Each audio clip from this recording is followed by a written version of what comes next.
Cold at the touch, dead in the eyes, no signs of life no more. I put your love under the knife. Leave me to die here all alone. No signs of life no more, no. A crying dove may never fly.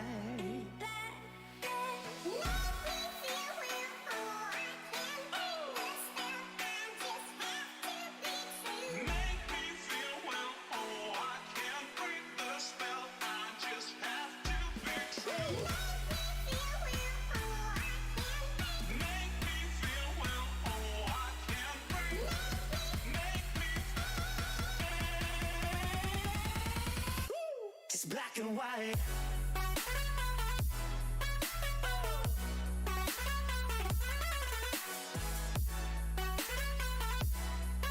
Yeah. Black and white. Oh, oh, oh, oh. Just black and white. No more.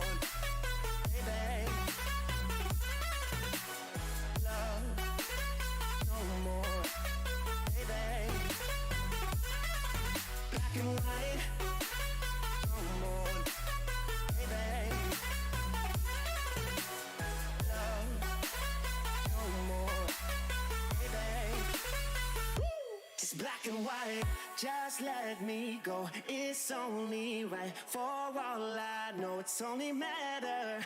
It's calico, it's black and white. Just let me go, it's only right. For all I know, it's only matter. It's calico, it's black and white. White, white, white.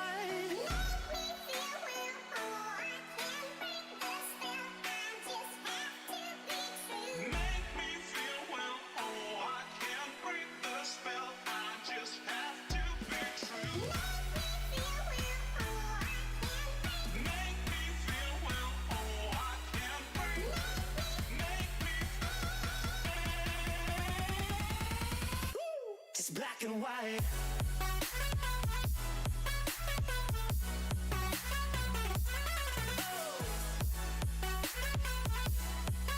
Yeah.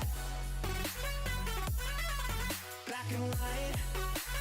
Oh, oh,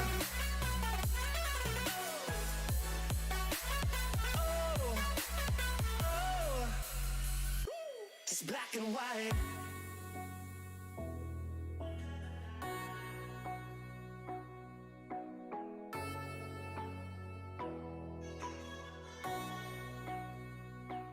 Black and white.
Oh my god, Jim! Pretty good. It's gonna be a triple kill. Jim comes on fire. Jim comes on fire.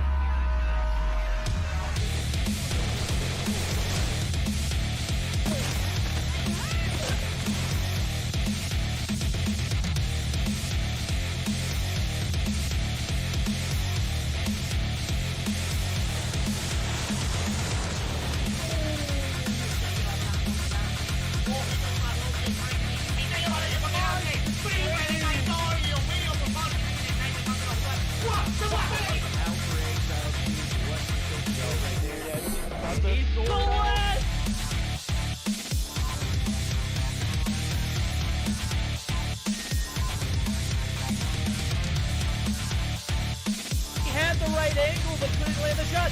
The dark scope, the two-piece!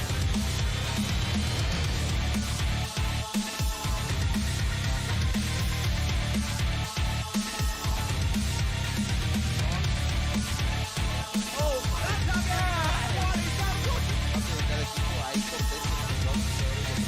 Trató de darle ese respetazo ahí, consigue una pelota y rápido se voltea y ataque na marotagem, belo ângulo dele! For him, he's gonna be able to take out. Oh my God! Oh no! He was down to 1 second on the clock. Já pegou bala na cara do Master. O Almairinho vai tentando fazer o primeiro.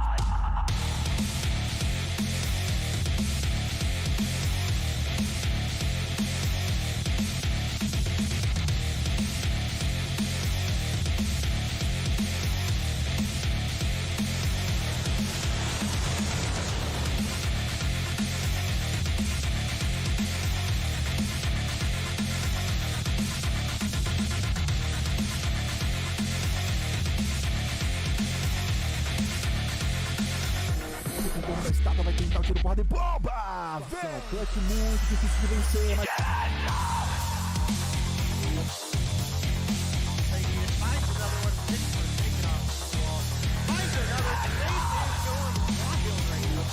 Square on the body that you hit. He no-scoped Raballo right there. He no-scoped!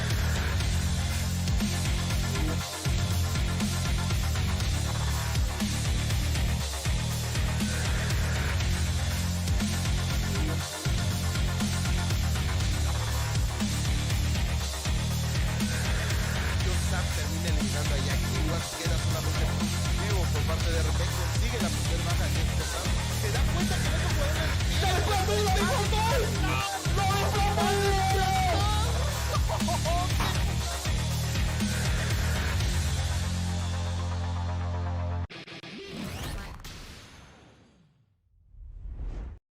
All right, ladies and gentlemen, welcome back. We have one heck of a night for you guys. I'm, of course, Denomine, and I'm joined by Verdict, the one and only, the blue, the ever so bold. What's going on, man? Oh, man, not too much. You know, just hanging out like some wet clothes. And sure enough, we're about to have some teams hanging out like some wet clothes here soon enough as we've got a pretty decent schedule ahead of us tonight, bro. Yeah, we definitely do. I mean, I think one of our biggest ones that I think people are going to be excited for is going to be Devious versus Zygnus, which has actually bumped up to the first game of the night. So I'm going to have to edit our pinned games message because I'm unsure of why, but it is moved up. And dude, I got to say, this has got to be an exciting one, right? Because we know Devious. And these Oh, kids yeah. love to talk crap. And this is not an easy opponent for them to be up against on day one of the open season, the kickoff day of Mobile Mayhem. Yo, I told him, and I'm gonna stand by it, firmly. Win some games in the regular season and then come back and talk to me. That's what I said whenever, the Mobile Mayhem qualifiers concluded. I wasn't talking smack. I was keeping it devious.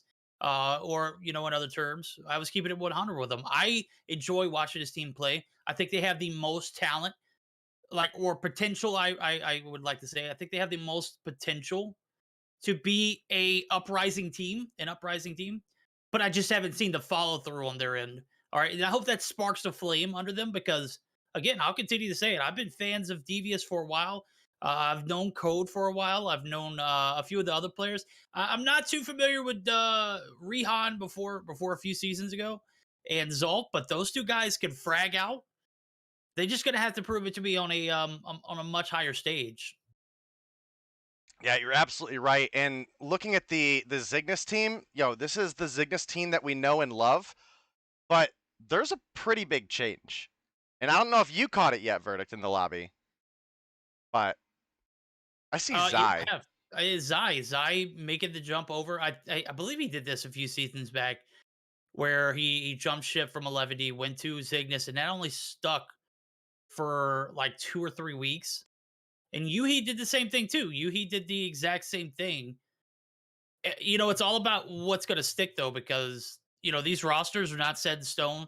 Obviously, we still have a long ways to go until stage 1 opens up. So maybe it's good that they trial and play for other teams and on rosters for other teams and compete in other teams tournaments. I think it's good for them. I think it's healthy competition. I think it also gives us the best opportunity to see the best team perform in a stage 4, stage 5 format. Yeah, and I gotta say, we got a pretty nice map lineup too. We have let me actually go ahead and get this scene switched over so everybody can see. We do have a Hackney Yard Hardpoint to lead things off, a Raid Search and Destroy for Game 2, and if we were to make it to that Game 3, we'll be looking at Dom Firing Range. And I gotta say, I hope, specifically for this matchup, I hope Devious didn't come through and make the comeback win happen in qualifiers just to, no disrespect to Omni in any way, shape, or form. That is a cracked team, but they came through 1 qualifiers and then just did not perform on day 1. So hopefully Devious will do a little bit better.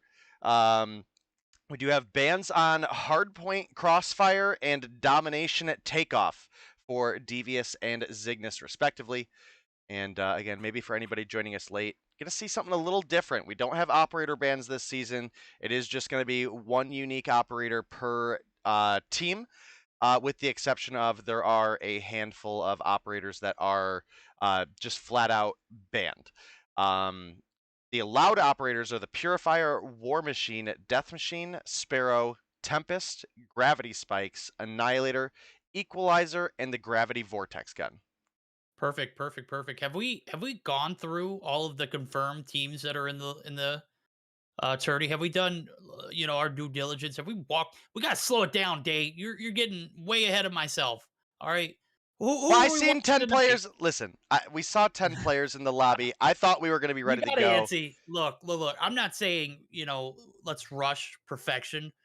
I'm just saying, Kim Wax coming through with some Raiders, Envoy coming through with some Raiders. Who all are we going to see this season? Well, obviously, as we were mentioning, our Zygnus versus Devious matchup is going to lead things off. We're then going to follow it up with Yo Mama versus Goofy Goobers. Game 3, we'd be looking at Rain versus Seminole. And Explicit versus Eleventy to round things off. And I gotta say, I think I'm most excited for the Yo Mama Goofy Goobers, if you want me to be honest with you. Are you just saying that because we're gonna have fun with, well, not as much fun, but we're gonna have fun casting Yo Mama and Goofy Goobers, or are you saying that because that's gonna be a tight matchup? Listen, we're gonna try to keep it. We're gonna try to keep it 100, okay? We're gonna keep it 100. Yeah, we're gonna try to do well there for you guys. But overall, I just think that's gonna be the best matchup as well. I would personally expect Zygnus probably comes in and takes down Devious. I hope Devious put up a good fight, or even prove me wrong. I think Yo Mama versus Goofy Goobers is actually going to be just a good match. We have Rain versus Seminole. Look, I love Rain. I love the players on Rain, but that Seminole roster is cracked. And then Explicit versus Eleventy, I think, has a lot of potential as well, but I feel like because this is NA, the Yo Mama versus Goofy Goobers will just be a little bit spicier. All right, well, here we are. We've got the matchups of the night. We got our first one underway. As Dave mentioned earlier, we're going to be starting off with the Hardpoint Hacking Yard and Mobile Mayhem Winter 2022 for NA. Commence game number 1. I've always wanted to do that, but never had the opportunity to cast on opening day for NA, and here we are. Well, you are here for opening day in Verdict. We're getting into the action right off the start. Got to mention, we have the manager for Devious playing here today in Melly, and I'm not sure how that's going to mix things up a little bit. Well, I mean, it's certainly got to be something that, you know, helps the cause, because right now you're going to be looking at a stout Zygnus roster. They added Zy to the mix, and I got to say, bro is just so freaking cracked with the sniper. I know that we're having roster issues for stage 5. I know you guys don't want to hear about, you know, what happened then, but I remember on watch party days when we were watching this this team compete in stage 5 format, they were having roster issues. Not 100% sure what the case was, but I don't think Cheto is Cheto a registered player for Zygnus? You know, I can probably pull it up real quick. I am getting word from the admin team that manager Melly is actually Rihan. Okay. Listen, one of the things I can tell you right now is this Devious team is going to get absolutely bit in the butt with the name changes this season. Yeah. I mean, that's already something on. We're here day 1. I was hoping they were gonna, you know, come through and keep it real with us, but I already am saying that's not going to be the case. So we'll see. That is apparently Rihan. Name changes do now count as a roster change, so just so everybody else is aware of the rule. Well, I mean, rules or not, man, Kimwax was on a burner right there. Did get taken out when they pulled out the Predator missile, but, I mean, damage is already done. They got a lightning strike ready to rock and roll with it. And P2, no different than P1. It's just a massive chunk going over in favor of the side of Zygnus, and it doesn't look like it's going to change anytime soon. Beetle creeps the corner, finds one, but gets dropped. The break. Only 20 seconds left. This is a lost cause. Even if you get the scrap time, Code does find one. Even if you do get the scrap time, it's not going to be of much value, but I guess it's a little more valuable than the P3 spawn site that is going to be completely neglected, as we can see it. 20-point marker now going to be passed. Zygnus still in a 50-point advantage, it looks like. Maybe closer to 48 as time comes dwindling down. And the TO going to catch 2 on the transition, just absolutely slaying right now. Yeah, we'll definitely have to see, because right now Zygnus, they're in the lead, and it looks like they are going to be trying to get the lead extended here. Beetle does come through behind, gets a kill onto Kimwax, but Zy racking up some time for the team. Gonna get taken down by Zulf. Oh, man, but Kimwax, he ain't having it. Comes through with the lightning strike, picking up 2 on the board. As you can see it now, P3 about 30 seconds left. Code looks for the contest, just absolutely gets laced. Beetle, you can get the smoke too, even with the smoke out. Zulf looking for the front side push. Shut down Kimwax on a 3. Spree's just absolutely compiling in when you're playing this aggressively. Code gonna find Kim though and take him out, and that's gonna be it. 14 kills still on board for Kimwax. Absolutely slaying out. 14 and 5 to Tio. No stranger to top fragging either, as he's got 14 in the Predator missile to go along with it. P4 rotation is going to come through. Bottom side green is about to get sweaty. And I think this is a perfect opportunity. What do you think? A quick listen in with Zygnus? Yeah, let's do it. All right, let's do it. Ali. Uno entra mid uno. No, Mid uno. Entra por mid uno. mid y Ali. Dos medio, uno pilares. Principal. Hay uno en la grúa. Muerto arco. No, en el glitch, en el muro, güey. No, son dos en punto. Son dos en punto, güey. Vayan rotando para tener el spawn. Arriba, güey. Uno medio, containers. Muerto. Rosten ya no vayan. Uno en muro.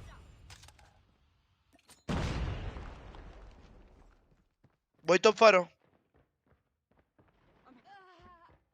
Uno mid, va a top market, Irving. No, mentira, viene mid. Tiro, Muerto. hay uno top market, otro en verde. Dos Top top market. market. Destruyeron marker, güey. Uno muerto market. Ahí está exponiendo otro, Container de amarillo y medio, güey. Vienen 3 por amarillo, güey. 3 por amarillo. Kobe, top market uno. Muertos 3. Van a ir bien. Ay, hijo de la fregada. Está uno en top market. En Ali. Top faro muerto. All right, definitely some solid comms coming through. You can tell the teamwork is working for them. They're doubling up their opponents, coming through with the 150 to 73 lead. And I do got to say, this is potentially one of those matches that we could see a little bit of a comeback from Devious. They're not a bad squad when they put their effort forward, Verdict, and I feel like they've got a little bit more life in them. No, I think they do. I think they're going to get a little bit more on this P1 reset. I think things are starting to settle down for this Devious squad, but it's kind of difficult when you got opponents like Zygnus in the mix. You heard the comms, dude. They were on point. Everything down to the Predator missile callouts. The TO launches the Predator missile, sustains from pushing it all the way down, forcing it, so that way he can give the call outs to the team. And that's the kind of information that you need to play for, especially when you have devices like that ready to rock and roll. And those are little hindrances or little boosts that are going to give your team that much better of a try here.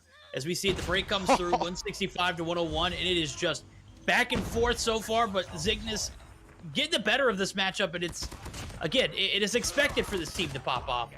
Devious, you're the underdogs. You need to come through, and you need to make it happen quickly, because this P2 transition is coming. You don't have spawn sites. Things are getting out of hand, and you're looking at potentially 200 to 100 going into that rotation. Yeah, I gotta tell you, dude, I hope they fix that spectator bug on the Predator missiles. You get locked in that thing for so long, you can't switch, and it is a bit unfortunate. Mute the casters? Yeah, I don't think so, but not the goal, but it's going to be a big lead developed for the side of Zygnus. About 100 points in their favor, and dude, they have spawns, they have positioning for P2 as well, and man, gotta tell you, they are just looking solid right now. This is looking like it could be a big season for them, and obviously LATAM brings such a positive viewer base. They're here to support their teams, and chat is going crazy. Yeah, you got to put that slow mode on. If you haven't already, do it ASAP, because things can get out of hand. And just like this matchup, they're getting out of hand here for Devious. Might be biting off a little bit more than they can chew. Code actually picks up 20th for himself, 21st now as they're looking for those P3 rotations. It looks like it might be like one of those playing for KD kind of scenarios right now, because at the moment they're getting outplayed, they're getting out transitioned. Their opponents only need 6 points, and this is no pushover of opponent. As a matter of fact, without an actual finals, they are your returning Mobile Mayhem NA champion. So I know we were talking about that a little while back. We got robbed of a finals last Mobile Mayhem season. Right now, we're getting blessed with some of the better action to begin the day with, and a 250 to 115, big dubs for Zygnus. Devious, where are you at, guys? Yeah, I mean, Zygnus looking strong right now. And, you asked earlier if Cheto is registered on the roster. I don't see him registered for this team right now. So that's definitely a big change. Obviously, they're picking up a sniper talent of Zy, but I don't know, man. It's gonna be hard not seeing Chatio, That's a lethal combo. Maybe It we'll is, get man. some That's a time tested and Zygnus. proven. Yeah, apparently. Hey. I know Cheto was struggling a little bit back and forth with the adaptation to phone, so I don't know, maybe I'll try to look into the actual LATAM teams as well. Maybe I'll get a chance to do that. Maybe he just couldn't compete during this time. I don't know. Maybe someone responsible in chat knows, but definitely looking like we have a pretty solid Eleventy roster as well. We'll obviously get to that tonight as they're playing in Game 4, but that's neither here nor there. We need to look at what just happened, and dude, Devious just got out-fragged across the board. Tatio coming through with 31, Envoy with 27, Zai with 27, Kimwax also the trifecta coming through with 27, and then Irvin coming through with 22. Basically matching up to the top frags of their opponents. So when this is one of the popular things I say, or rather common things I say, when your top frag is matching the bottom frag of the enemy team, probably not looking good for you. And sure enough, that exactly came through and spelled disaster for Devious. And, the time absolutely reflects it.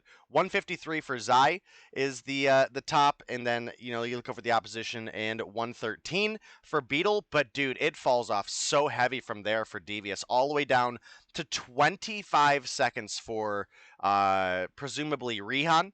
And you look at the next two on Zygnus, you're still coming through outcapping Beetle with 136 for Envoy and 122 for Kimwax. Yeah, it's tough, man. Stats, tell you one thing. The gameplay, it tells you exactly what corresponds to those stats. Just, you come in, you win qualifiers, you have a lot of energy coming in, but you're going up against the returning champs. They are your Mobile Mayhem returning champs from last season, regardless of what anybody else thinks, regardless of what Stage 5 outcome was.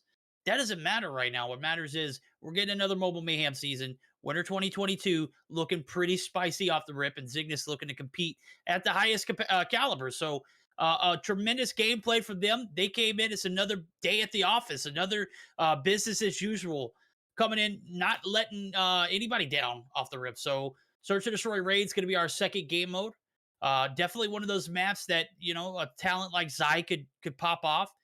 We're also going to be. I'm personally going to be looking at how Kimlax does, because bro popped off at the beginning of that Hardpoint, really set the tone for the team, and Tatio was right there with him too. So on the flip side of things, I desperately need Rihan to put his best foot forward. We were talking about Code being out for a few days, being out of town. Well, he's back, and I didn't see much of a difference with or without him from the games that we watched in the qualifiers. Granted, this isn't a qualifiers game. This is the regular season, but school's in right now, and, bell's rung. You missed first period, bro. Yeah, I mean, hopefully Devious will show up a little bit more. We saw Rihan talking some crap earlier in EU that none of the snipers he saw there were better sniper talent than him. And dude, I gotta say, that is about as cap gets. So hopefully Zai will show up and show him, bro, don't even worry about EU right now. You've gotta worry about facing LATAM today. And dude, Zai's cracked. I think if I remember correctly, last season he was the only, if not one of the only two, to put up 20 kills in a search and destroy game, especially as a sniper, right? So absolutely cracked Madman over here, picked up for Zygnus, and that's a big one because again, with Zygnus struggling to get Cheto back into the mix, that's one of the things that they really lacked, was a strong sniper lineup. Obviously, Tatio can come through and fry with the best, but a lot of the meta has been two snipers for multiple regions for a lot of the popular search and destroy maps for sniping. So you add Zai to the mix, and also know that Tatio, and Tatio of all things, pulls out the Rytech sometimes and absolutely melts people with it. So you definitely got to give him credit for that one. And it does look like we have all of our players readied up, and we're getting ready to get loaded into our raid, search, and destroy. Verdict, do you have any predictions for this matchup? You know, it's largely going to be on how the attack starts off here for Devious. It's, you know, it's an uphill battle. You take a big L in the game, the hardpoint game. You got to bounce back here. It's got to start here. I don't expect them to win this search or destroy, but I expect them to take at least 3 rounds. All right, and I'm not saying that because I think that 3 rounds are better than Zygnus. I just think 3 rounds is where you got to set the marker at. Obviously, you got to go for a W, but you're going against a team who are just so well established. You know, find yourself a smaller ground to cover first, and then work your way up. Yeah, you are absolutely right. And speaking of Zai, dude, he's going to open up with First Blood onto Rihan himself. Envoy finds Ning as well. The 2 open up the gate for the side of Zygnus. They're maybe here on the defense, but I don't know, man. The kill feed says otherwise. Ooh, Beetle, though. All right. Show us what you got, bud. Yeah, I know, but Envoy going to round the corner. Gets one. Going to get taken down, overextends, but guess what? Bombs in no man's land right there on that pool steps. And guess who's got eyes on it? It's going to be Zai himself. Looking for that last player, the hit marker. Or what was that? Was that a flash of some sort? I don't know. Tio going to be taken down. The drop comes through. Now it's a 1v1. Bad thing is, Beetle's going to have to make this transition, and guess who's hawking this area? He's got bombed down. Moved us. Yeah, he's got bombed down. There's no way he's moving. But if this round does go in favor of Devious, it's got to be a better job of player 2s there. I know they were kind of hand in hand, but maybe stick a little closer so Zai can get that refrag. Oh, the ego shell. Zai, why are you so nasty, bro? Yeah, Zai, like I said, is just an absolutely nuts talent to pick up. And, you know, coming through, proving it here. Again, opened up First Blood for the side of Zygnus, and you can't argue with that. And Envoy was able to come through with 2 as well. Kimwax was able to put 1 on the board. And you look over at the opposition, you don't have that same degree of contribution. And dude, Kimwax lighting up 3 just now. Yeah, oh my goodness. Waxing the competition right now, bro. I understand why Kimwax is your name. You're waxing the comp. And you're doing it. You're making it look easy. 3 so far. Looking for that 4th. Finds it. 1 player left. 1 shy of an ace. Beetle, where are you? Homie, Kimwax, open us up with some energy here in this first game. First matchup, rather. Is Zygnus going to let him? No. Irving, oh, come on. No fun.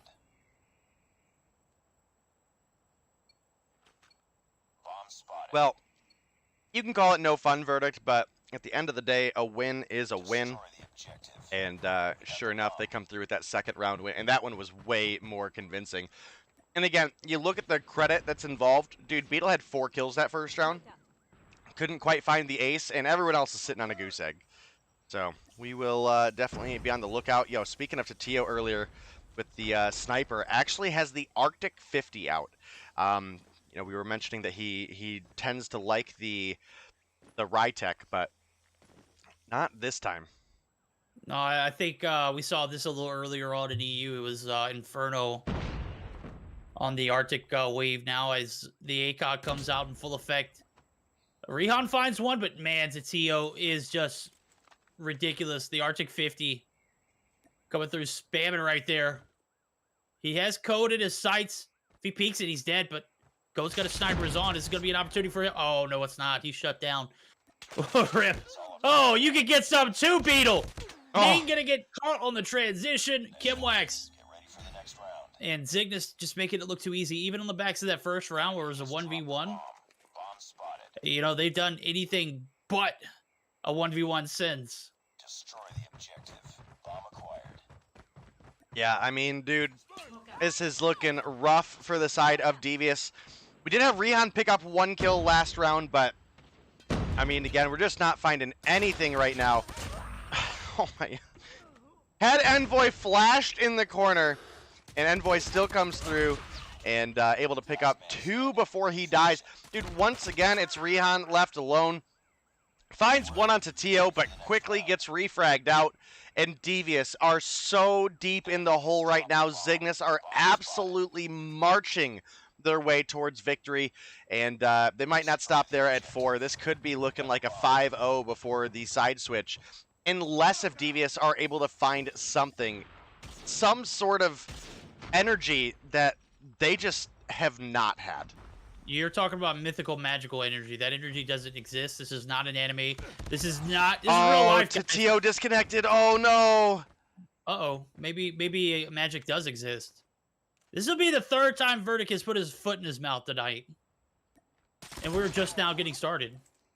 Well, okay. Looking like Devious might be able to finally find a round. It had to, be on the backs of Tio, kind of disconnecting on the open on the B site, but is what it is. Oh, Zy comes through, claps him with the no scope. Easy. And then he gets crossbowed by Ning. I don't know if you caught that, but I caught it in the kill feed. That was definitely a crossbow. But okay. Yo, Ning after my heart, for real, coming through with the crossbow. I mean, Ning captain, and who else did we see in EU earlier with the crossbow? It was Grizz. Grizz got a crossbow kill. Okay. Yep. All right. I see you, COD Mobile. And I know I just saw Coach Jim come in chat and say another space innovation.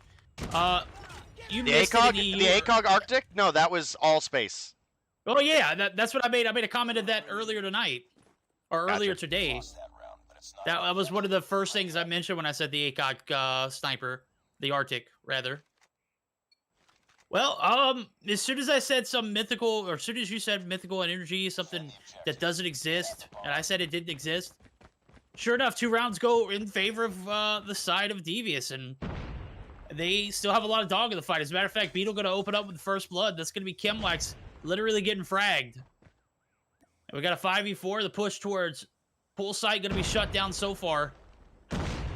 Beetle looking for another shot. Is going to have to force to be pushed back. Irvin.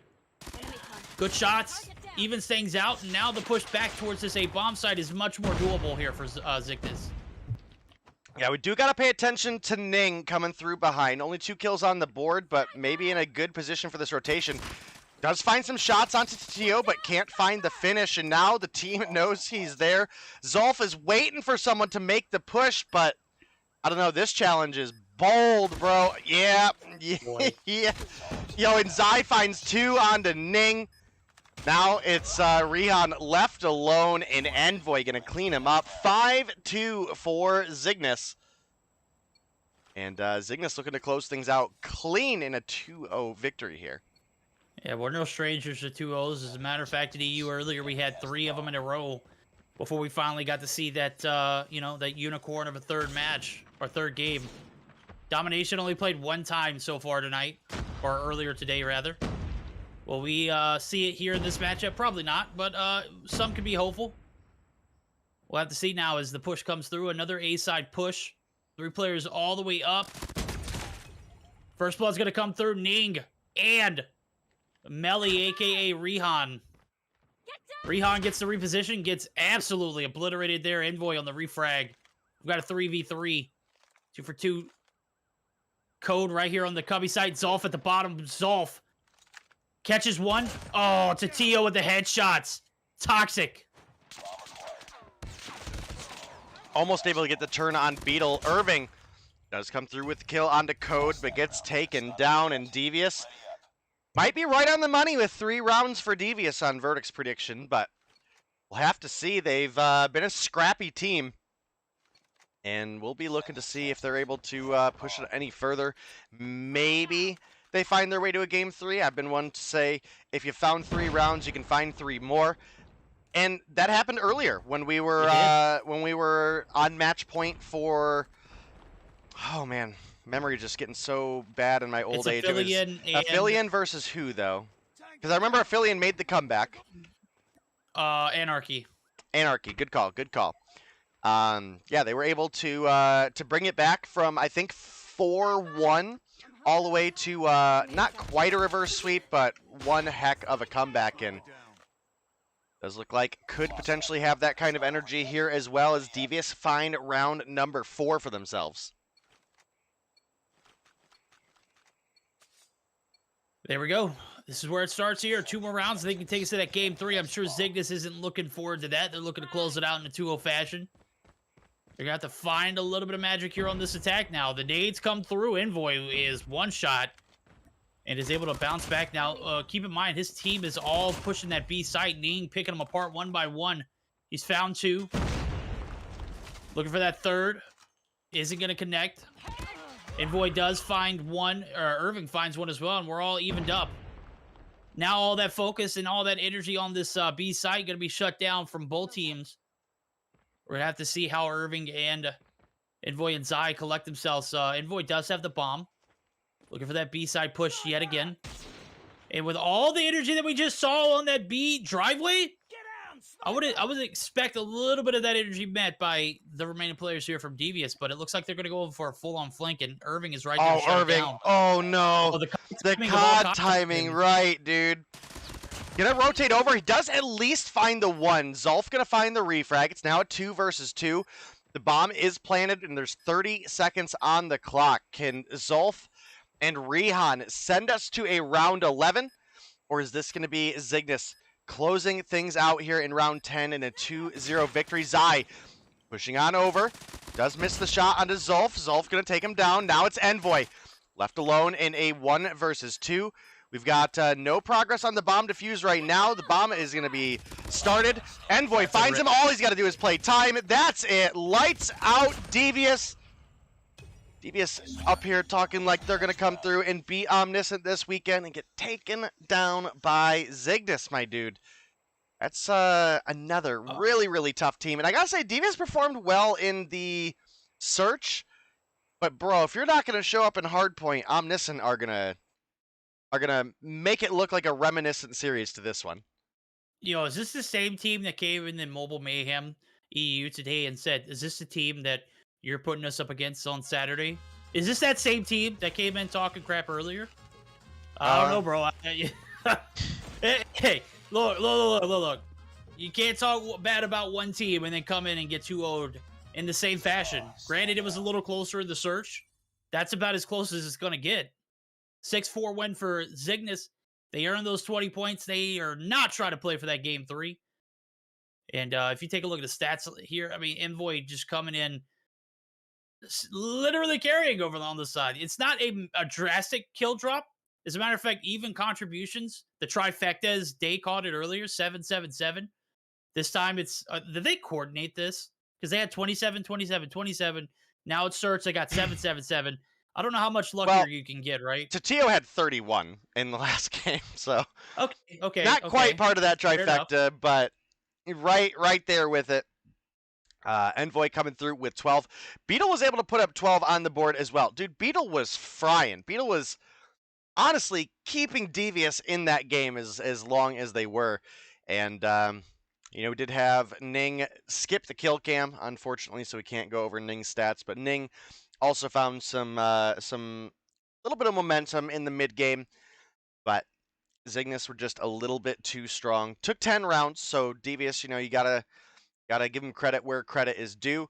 They put up a fight in the search and destroy, and you know, hopefully we'll see more games out of them in the near future where they can continue to grow as a team. But that is going to be Zygnus taking the 2-0 victory verdict, and I can't say that I'm shocked. Zygnus is a incredible team. And then again, you pick up the likes of Zai. I mean, this is a cracked roster. Oh yeah. I know we're talking about how some of the other teams in EU looking cracked. I think this is one of the best LATAM teams that we've seen put together. It is basically the same Zygnus, just added with Zai. Is it a fill-in for Cheto, as you mentioned? You know, as far as the heart goes, there'll never be another Tatio, right? Right.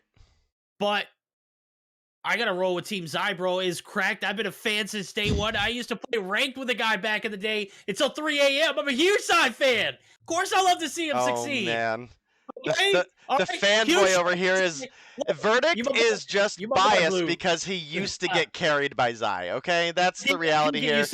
Bias for Durari because Durari hit him with all those donos earlier, and now bias for Zai because Zai carried him to whatever tier he could. He got me my first legendary rank. Okay. Okay. I see. He should have the Zai. Okay, he's always gonna have a place in my heart. I don't care about Chatio right now. It's all about Zai. Season of Zai. All right. All right, and as you guys can see on the screen, that is our first game of the day. If you're joining us late, Zygnus come through with the 2-0 victory over Devious. But that's not where the action stops. We've got up next, Yo Mama versus Goofy Goobers. We've got Rain versus Seminole. And for our final matchup of the night, and I know this is a big one for the Latin American viewers out there, we do have Explicit facing off against Eleventy. We're going to take a pretty short break as we get geared up for the next game and get players funneled on in. And we'll be right back.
All right, ladies and gentlemen, we are back and we're gearing up for our Yo Mama versus Goofy Goobers showdown here for game 2 of the first night of the official start of the Winter Mobile Mayhem North American season. And we got a big taste of LATAM in the first matchup against Devious. They came through.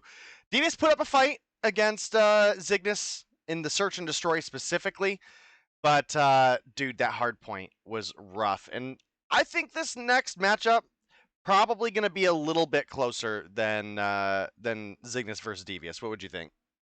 I 100% agree with you. As a matter of fact, these are two teams who have faced off in other tournaments and have gone back and forth. I think the Goofy Goobers have taken a few of, the best of this Yo Mama squad. But I think this is the chance that, Yo Mama gets the better, half of Goofy Goobers. I think this is an opportunity for them to prove who's the better team.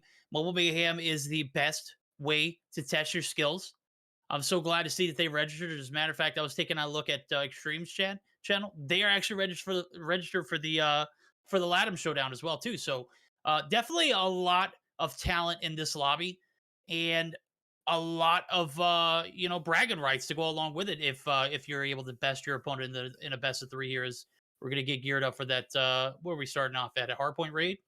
Yeah, I think before we jump in, since we do have a minute, we don't have all the players readied up anyway. I think it's a good time to just go ahead and run through the rosters that we have for these two teams. Let's do it. So Yo Mama versus Goofy Goobers, obviously, you're going to have some name changes from the previous season. Roster Mania was a thing. And for our NA teams, Yo Mama, which I believe is coached by Zim, their whole lineup is Space, Wally, Solar. Okay, yeah. I was looking at the wrong team on the game loop side of things for a second there. There we go. Space, Wally, Solar, Annabella, Raballo, Forsaken, Vibin. And the opposition Goofy Goobers is Blur, Band, Envy, Perish, Awaken, Jesus Can Save You, and Washi. So names you guys will definitely recognize. Going to go ahead and really quickly throw up the map pick screen. As mentioned, we have Raid Hardpoint to start things off, Search and Destroy on Crossfire for Game 2, and Standoff Domination for Game 3. But we are in the action, and I'm hoping this is going to be a spicy one, Verdict. Oh, it's definitely going to be a spicy one right now. Yo Mama going to be on point. They're going to rack up 6 points on contested. Solar doing a phenomenal job of perimeter control. You can already see it. Okay, guys, we got to get on point here. Why are we seeing so many Ferg skins, and why aren't we seeing so many Bobby skins? Okay, I was expecting, at least a group of dedicated Bobby fans to come in and have 5 Bobby skins across the board. We have yet to see one. Okay? Marshy will have the Bobby skin on. Marshy, okay, Marshy. Yo, Marshy's a homie. He supports Bobby in everything he does. Do you know how long Marshy rocked the Bobby Plays calling card? You're right. You're right. Until he got that Ferg one. Yep, and now there's a Bobby pass out. You know Marshy's going to come through and support Bobby. And if he doesn't, I'm going to be heartbroken, dude. We just might have to jump into a private lobby at night, can support my Bobby skin. I 100% got it as soon as it dropped. It is already in the inventory. Have yet to break it out though. So P2 break it out now, and it does look like Goofy Goobers are going to have the advantage as far as kitchen side goes. The break. Oh man, Solar and Squad are making the entry into Money Room. They get the break inside kitchen, and it just a complete pickup from that P2 or P1 rotation. Yeah, and we have players fragging out on both sides right now. Nobody can get a good grasp on this kitchen. Jesus saves in a pretty common corner here. I think he's going to have to worry about getting pushed a little bit, but he's getting some good contest time in with that smoke, and not only is he getting some contest, he's going to find at least one kill on the way out. Solar is going to come through and picks up the refrag. One thing I did want to mention in that last game was that Zy actually was the only player not running quick fix. And, you know, as I look through the lobby here, I do see that Space is also not running quick fix as well. So far, the only two players to not.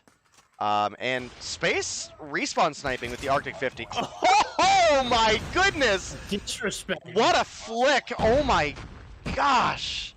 That was nasty, dude. I'm just gonna let aim assist take the wheel, bro. He flicked so hard and just, I don't even know how to put two and two together. It's just ridiculous. These guys have such crazy reaction times.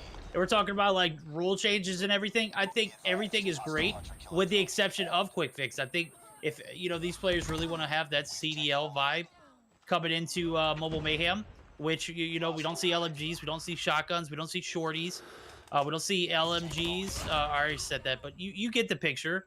We don't see any of those marksmen. Yeah, that's a huge one. I should have said that first with Space being in the booth. Yeah, I mean, dude, I gotta say, there was certainly, in my opinion, some hypocritical voting from the players. I don't remember anybody complain. Oh my god, dude, Space is nuts.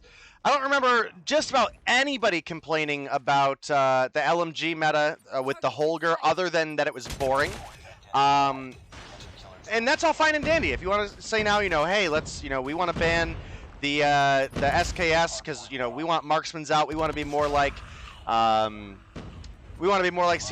Bro, that's fine, but the fact that nobody, or at least not a majority, voted for quick fix out is just absolutely ridiculous. Absolutely nuts. And biased. So very biased.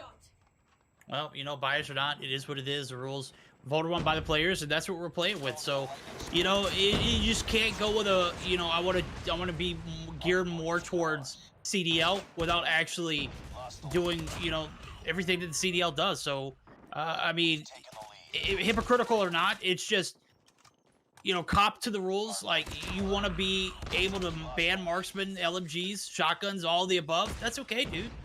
Just don't use, I want to use the CDL type rules and not ban everything. But, and if you're talking about snipers too, there's no sniper ban. It's just a GA.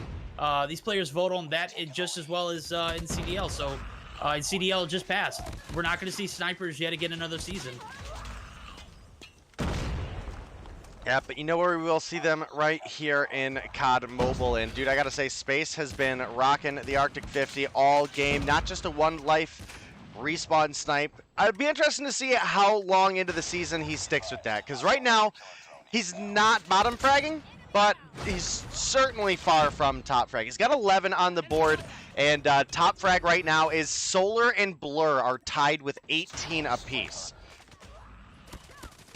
Oh! I didn't catch that from Space's end, but we caught the receiving end. We switched over in Space just in time to see him take down Washi as well, but Banned here for the refrag. Kicks up kill number 16 for himself as well. And like I said, this one is going to be way closer verdict, and we are just mere points separating these two teams right now. Yeah, I'm thinking maybe a little listen in. Maybe a little bit of a transition. It looks like Goofy Goobers have the Who do you want to go with advantage first? Let's go with Goofy Goobers. They got the transition. They've got the rest of P5.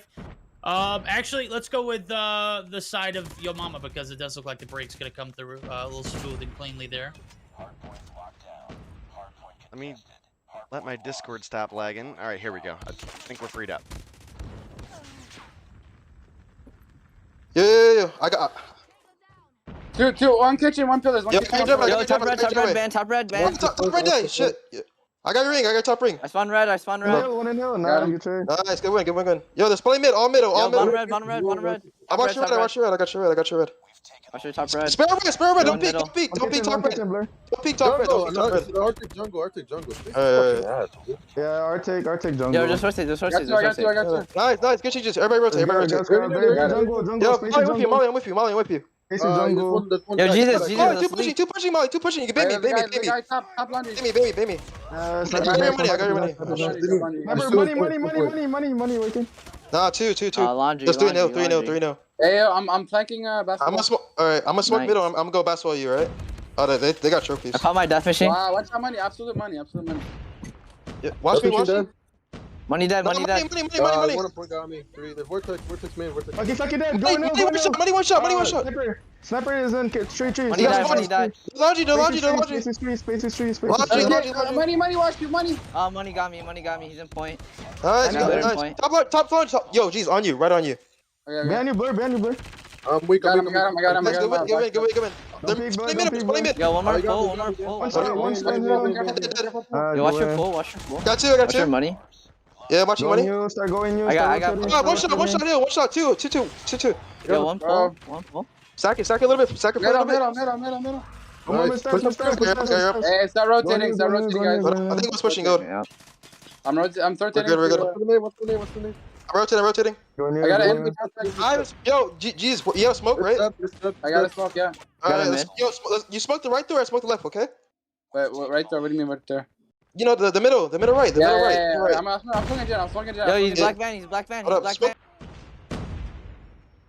I gotta say, definitely had some good calls there, and it sounded like there was a little bit of confusion on maybe some of the map callouts that they could work on, but that's not one we hear very often when we jump into VC's verdict, is the specific call for smokes. So that's definitely a solid one that I think, you know, again, if you nail down some of those map positions, maybe you get that call out the first time as opposed to having to explain it 3 or 4 times, but definitely some good synergy coming through from the Goofy Goobers. Oh, yeah, absolutely right. They've racked up hell of a lead now as P3 coming down to the wire, about 25 seconds left on it. Some big gunfights being won outside of the point. Washi going to be the last player in the objective here to contest. Spacey going to come through and pick him up, and now we're going to see the transition over to P4, where, again, courtside could be a brutal transition if even if you get there first. I'm going to be honest. This is like one of those points that I scratch my head on a lot. And I think we saw a lot of it in EU earlier. Right now, the transition is going to be made, and it looks like the advantage off the rip is going to go in favor of Goofy Goobers. We'll see how long it sticks now as one kill comes through. Teabag actually going to take down Jesus, who spawns right behind 2 players in jungle site. So, again, spawns kind of unique still in Hardpoint for COD Mobile. Right now, it's 10 seconds in, and all the points needed are 30 here for the Goofy Goober squad. And I was checking a VC. They're actually named the Goofy Boogers, ? Tell me that's just for VC. That is, okay. Yeah. Yeah, Pred does come in and cleans up a couple off the stairs. Washi hanging out in the workout room, keeping people knocked back. Does pick up one there. Jesus saves, coming through with the grab vortex, and I gotta say, this is great use. You know, we've talked a little bit in the past about, you know, optimal times to use the gravity vortex when it's not just for kills. They had 3 seconds to go, and he dropped one of those shots right in the opening of the basketball court there. And while I don't think anybody was close enough anyway to really touch and contest, that's still prime optimization for the use of that score streak, right? You're right there at the end of the game, you got it available, and you're not really shooting it off for a kill at that point, you're shooting it off for the win. And it was definitely well executed. And the Goofy Goobers come through with a 250 to 164 win in the Hardpoint over Yo Mama, but I gotta say, Yo Mama, that's looking like a scary team for Search. Oh, you're absolutely right. And taking a look at some of the breakdown of the post Mayhem report, 2 minutes and 15 seconds on the hill for Awaken. He's going to earn that top MVP spot, 30 and 23. But top fragger in the lobby is going to be Solar with 35 and 31. Goes +4 but you can see it's a little bit of an OBJ debacle here. We got a few players over that minute marker, Teabag barely under that minute marker. And then you got Wally, who has 26 seconds, which, again, in Hardpoint, especially the 250, is going to be so massive. If you look at it for the side of Goofy Goobers, you've got everyone, with the exception of Blur, who puts up 57 seconds. Is that the difference maker in a win or not? I don't know. I know someone who is better catered to, breaking down analytics as far as that goes. Might be able to speak on that. But from what I'm seeing, the winning team has players who are right above one, and if not one, right there with it. So maybe a little bit more of a hill contribution, a little bit better of getting those transitions covered. A lot to work on, a lot of talent on that Yo Mama squad, and maybe they'll bounce back here in a Search and Destroy, which I feel like this team is going to be cracked. Definitely going to bias that game 3. What do you think? Yeah, I mean, it's hard to say because we were actually so very close in the kills for both of these teams. A lot of it came down to where those kills happened. And overall, Goofy Goobers, they just had some more optimized kill times on some of the rotations and some of the holds, whereas the side of Yo Mama was picking up more kills off the objective on rotation. And things of that nature. And some of that can definitely be seen in that hill time where you were mentioning Blur is the bottom objective time for the side of Goofy Goobers with basically a minute. I mean, we're 57 seconds, right? You look over at the opposition, top of the lobby, Space coming through with 121. You followed up with Raballo at 109, Solar at 107. Danabella at 54. Okay, those are all fine and dandy, a little bit lower than the side of Goofy Goobers. But Wally was all the way down at 26 for the lowest for the team. And while I'm not necessarily like saying, oh, it's Wally's fault, he didn't have enough objective, it's just you can definitely tell across the board where that time is racked up. So we are going to be switching sides and getting ready to jump into the Search and Destroy, which, again, I do expect Yo Mama to come through and perform a little bit better. One of the key factors in that, in my opinion, was obviously they're coached by Zim, right?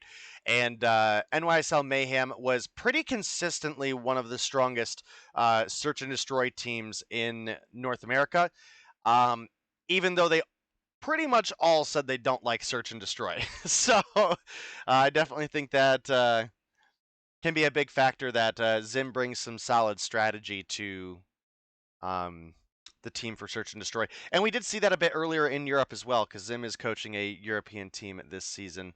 And look, I gave him all the credit in the world. And Verdict had to come in and Zim said he was going to leave. You offended him so bad. I think you should apologize. Yeah, that's not happening. As a matter of fact, I'm sitting here and I'm like, when I saw it, when I heard the comms from Animus, granted the gameplay was already on point. They had such a hell of a hardpoint win.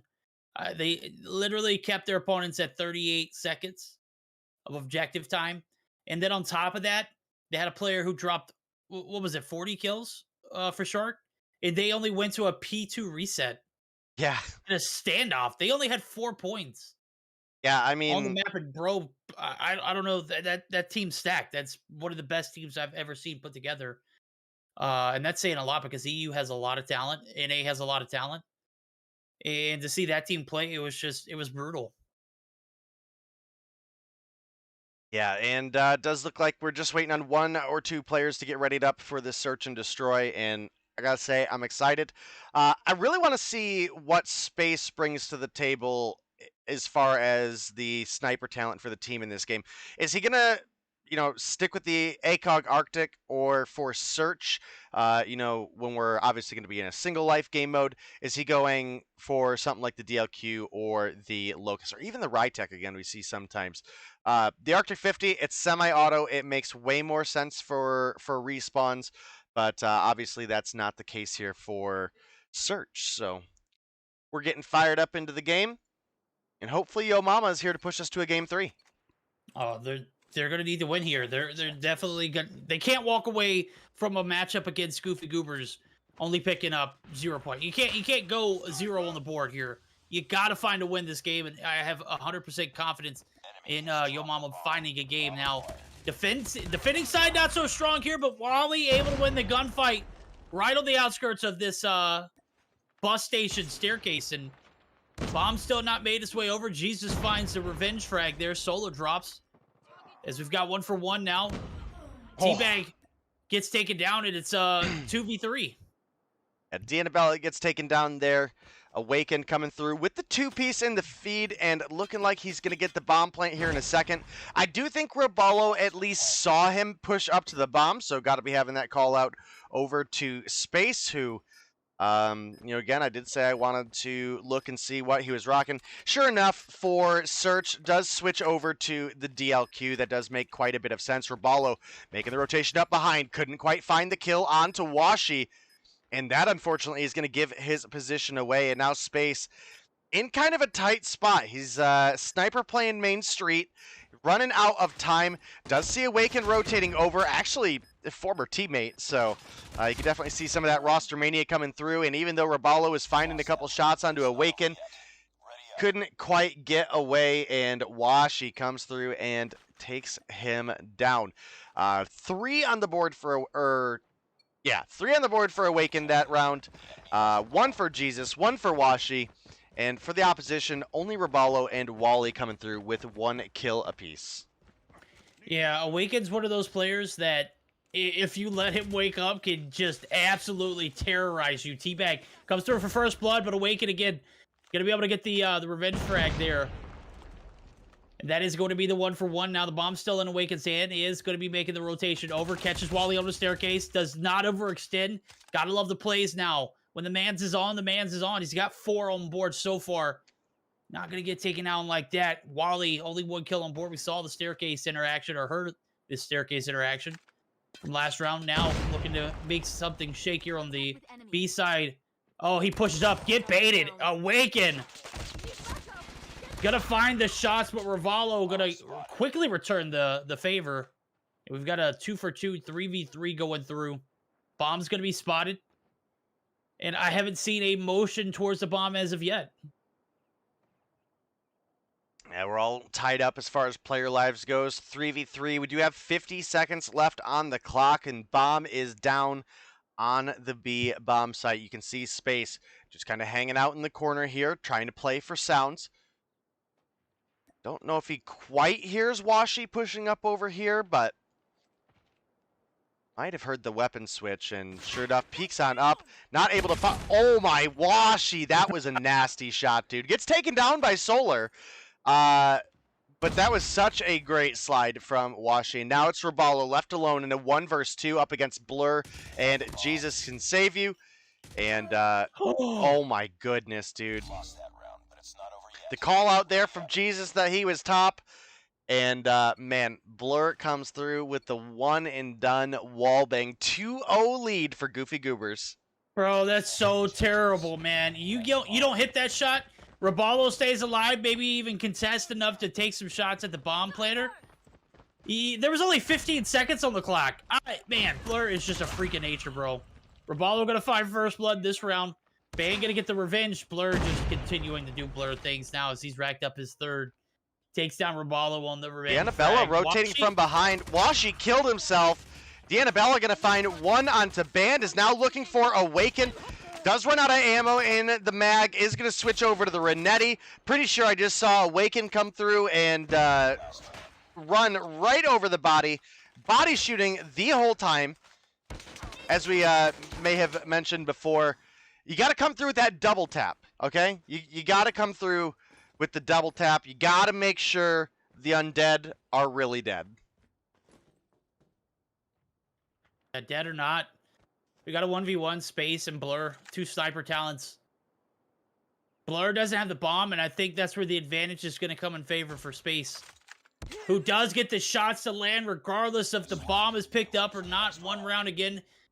Much needed here for the side of Yo Mama because, you know, we're about to get ready for a flip in about 2 rounds. They need at least 1 or 2 on the defense, though, in my opinion. Destroy the objective. We got the bomb. Yeah, well, we'll see as we get into this next round. Fortunately, Yo Mama was able to find one. Does cushion the blow a little bit. Space going to get hit markered. Washi going to find D'Annabella. Wally does get a refrag onto Band. The 1-for-1 trade comes through. See that Washi now repositioning, trying to get some sightline into Deli here. We also have Blur up top, and, you know, as we mentioned, that dude ain't scared to wallbang you, and he will land those shots as well.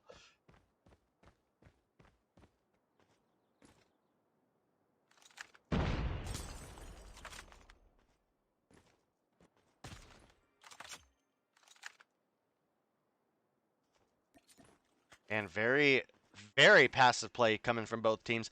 Now, I feel like, and Verdict, maybe correct me if I'm wrong here, I feel like the Goofy Goobers were playing a bit more aggressive because, honestly, it felt like they could. And then Yo Mama answered back in that last round, and now they're kind of taking it a little bit more seriously. Solar missing a couple shots onto Awaken there is going to let him make it out alive, and with the kill being found onto Washi, that is going to give Goofy Goobers the kill advantage here. You can see Solar. He's trying to play his angle for the defense. Blur going to find Rabalo right next to Solar. I think he's... And that is going to be Awaken getting the bomb plant down. Solar actually has a decent angle. Does get the shots to land and makes it even. A little bit late, though. Just a split second late. Just a split second late, and guess what? Blur right there to reciprocate. That is the kind of energy you want in a teammate. Literally hanging on to the call out, waits for the push up. It's inevitable. They got to make the rotation. Catches him off guard. Now it's up to Space in a 1v2. Tries the Ego Chow. Doesn't hit the first shot. Jesus got to bait him out. As you can see, Blur's repositioning, looking for that refrag. Doesn't care what happens in this interaction. Is waiting for the push out.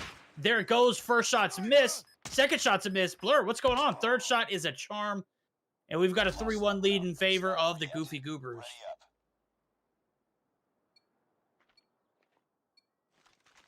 Yeah, you are absolutely right. And we've got one more round of the Goofy Goober offense. And, you know, we have talked a bit, Verdict, that this map is a little bit more favoring to the offense, which is a bit different than at least some search and destroy maps. You know, like Summit, for example.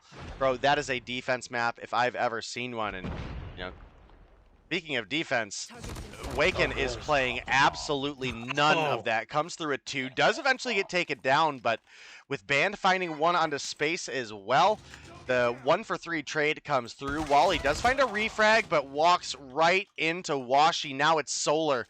Dangerously low, but is alive in a 1 versus 3. Right now, from where I sit, Verdict, this is looking like Goofy Goobers probably going to have the 4-1 lead. Sure enough, Jesus Saves comes through, finds the kill, and definitely a rough position for Yo Mama to be in. Yeah, Yo Mama is no stranger to being in pickles like this. I gotta say, we've seen, you know, them bounce back in very, very down scenarios. This is not as down as it could be. Space does find first blood, which is massive. Takes out Awaken, who has been a terror in this search and destroy. He's racked up 9 kills so far. We're talking about how well Blur's played. Mans is on 9 himself, and Blur, actually, as soon as I say a dude's name, he comes through and picks up his 8th. He's like, wait, my guy Awaken's dead? That means I can get some more kills. Sure enough, bomb's going to go down nonetheless. Jesus finds Rabalo, but the deed's been done. Now it's only about protecting the bomb site. 35 seconds on the clock. Goofy Goobers, you making it 5-1 here, or are you going to let this squad of Yo Mama run the town? It is looking like Goofy Goobers might be able to bounce back in this 4v2 scenario. Yep, and is going to be D'Annabella coming through with the refrag onto Band. It's now Wally and D'Annabella. We're pretty much able to bring back the 2v4. Might be able to pick it up here. Blur going to get taken down. The refrag comes through by Jesus onto Wally, but D'Annabella does come through and finds the 2-piece, and it finds round 2 for Yo Mama. And as Verdict mentioned, Yo Mama, no stranger to being in a pickle here, okay? And we know that Coach Zim, again, has proven success with search and destroy teams, and my goodness, what an aggressive push from Awaken right now. Why was he allowed to walk straight up the street? That's insanity to me, dude. Well, I mean, he picked up one, which I guess it could have been worse, but Wally gonna try and get this bomb stuck. It is gonna be shut down. Washi overextending, gets taken down. Blur, now the last man alive. 1v2 scenario. Can't go for this bomb because the call out has to have been there. Blur has to be ousted here, and it does look like he's gonna try and reposition. Oh, he's greedy. Look at it. He wants a second shot. I gotta love the you know, the admiration, or what's the word I'm looking for? The ambition of finding another shot here. This is a risky call, but sure enough, doesn't find anything there. So great job from Yo Mama getting that bomb planted. As it's reduced the clock now to about 25 seconds. Can Blur clutch it up for the Goofy Goobers? We'll have to see now as the rotation over. Spacey, gotta be, one shot. The hit marker feels bad. Did he get a Renetti shot from that distance for the follow-up? Let's go. Yo, chat acting like we're trying so hard to not to laugh right now, but dude, they weren't here for the absolute fire matchup. The first time we had Yo Mama on the screen, and I think we got most of it out then. Okay, I think that worked out pretty well. We got to have a lot of extra fun, and now we can just chill. And speaking of chill, solar season coming through and proving why it's winter right now. Putting bodies in the bag. Space gonna find one of his own as well. Blur and Jesus left alone, and dude, Blur maybe rocking the holiday DLQ with 9 on the board, but it's been a little bit of a dry spell for the last couple rounds for him. He did find the one last round and was looking for a little bit more, but it's been an exciting game so far. Now it's Blur last alive. Deannabella comes through with a drop shot, takes him down, and now we're all tied up 4-4 just like that. Yo Mama, as I mentioned, solid search team, has tied things up and could potentially come through and still pick up the win. Yeah, you know what? This has got to be a flawless round again. They got to have this round in next because they can't afford to take an L on the attack and then switch sides in a round 11 scenario. Okay, that's not a guaranteed scenario. They just have to find a way to guarantee themselves success. And from my point of view, it's got to come on the attack because going 1 for 5 on the defense? Those are not great statistics. Based off of what I saw on the defense, it just wasn't all there. And even seeing the side of Goofy Goobers, I can go ahead and tell you, none of these teams wants to be on the defense right now. So if Goofy Goobers can find one, they might be able to secure their success. Ribaldo gets one before Blur gets a refrag. It's 1 for 1 now as the bomb's going to get pushed up on this bus station area. And you can see it, a little bit of conservative plays here. You don't have Awaken. Well, Awaken's dropped. I don't even know if he died yet. Definitely hears both the players above him and is trying to get that call out to his team.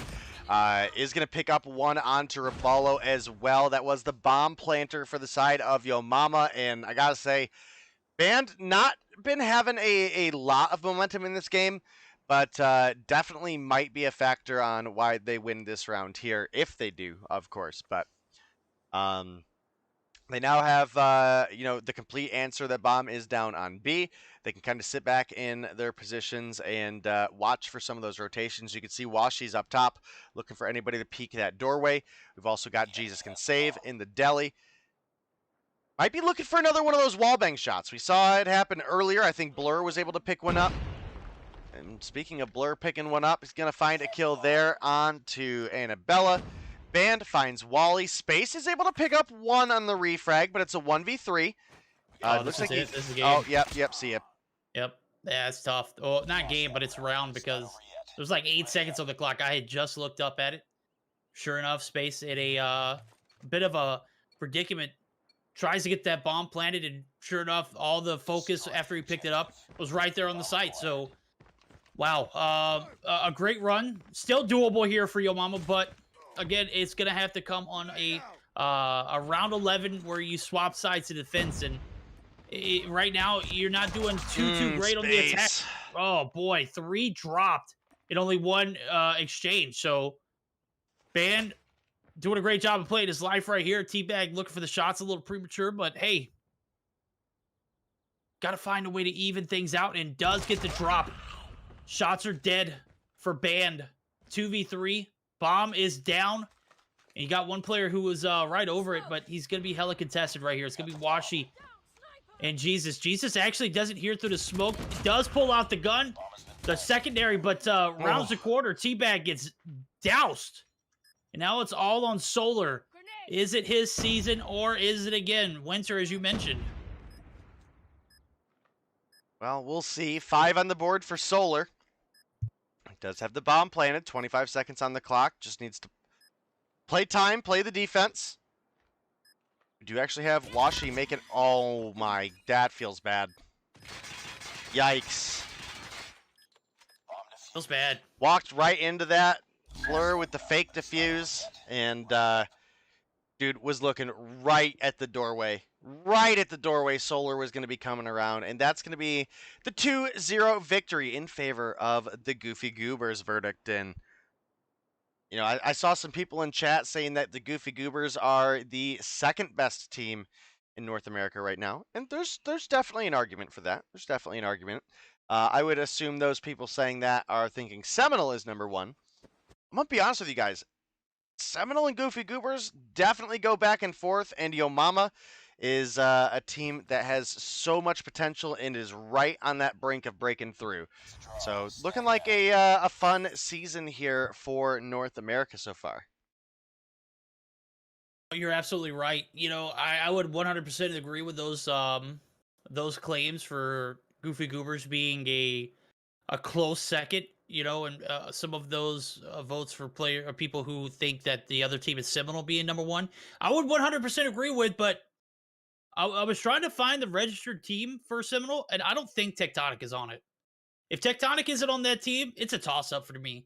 I can't 100%. I think his name was crossed off as a roster change today, and they picked up Little B in that place. Who? Seminole. Seminole? Really? Yep. Bolu, Vague, Slothy, Marshy, Childs, Jez, and Little B is the roster. Tectonic's name is crossed off as a change that was either made. Childs? Yes. Oh my! I thought he was stepping away from the competitive scene. He may be a sub on the roster. They have 1, 2, 3, 4, 5, 6, 7. So they've got 2 subs. All right. Well, as you know, the infamous Coach Jim would say, rep the set. Right now, it's a 2-0 set in favor of Goofy Goobers. And take a look at the post-Mayhem report. It is so darn impossible to make anything happen in a search and destroy game when you got opponents like Blur who will terrorize you the entire game. The ball bangs, the cross-map shots, you know, the point-blank disrespect coming through. Blur, 13 kills on board. 10 for Awakening, who, again, one of those players, when he is awake, is literally impossible to shut down. He picked up 10 this game. Washi with 8, 6 for Band, 4 for Jesus. And on the flip side of things, Teabag and Space dropped 9 apiece. And then things kind of drop off from there. 5 for Raballo, 6 for Wally, 5 for Solar. Solar had a great run towards the end, but now we're looking at, you know, a team who has a lot of potential. Yo Mama definitely up there in a top 5 regards. I don't want to say top 3. I want to say top 3, but I can't say top 3 until, you know, I see a little bit more progress. You know, they definitely hold a lot of talent, you know, and then some of these rule changes definitely not favoring, you know, I'll just go ahead and say it's not favoring Space. He's notorious for his SKS usage.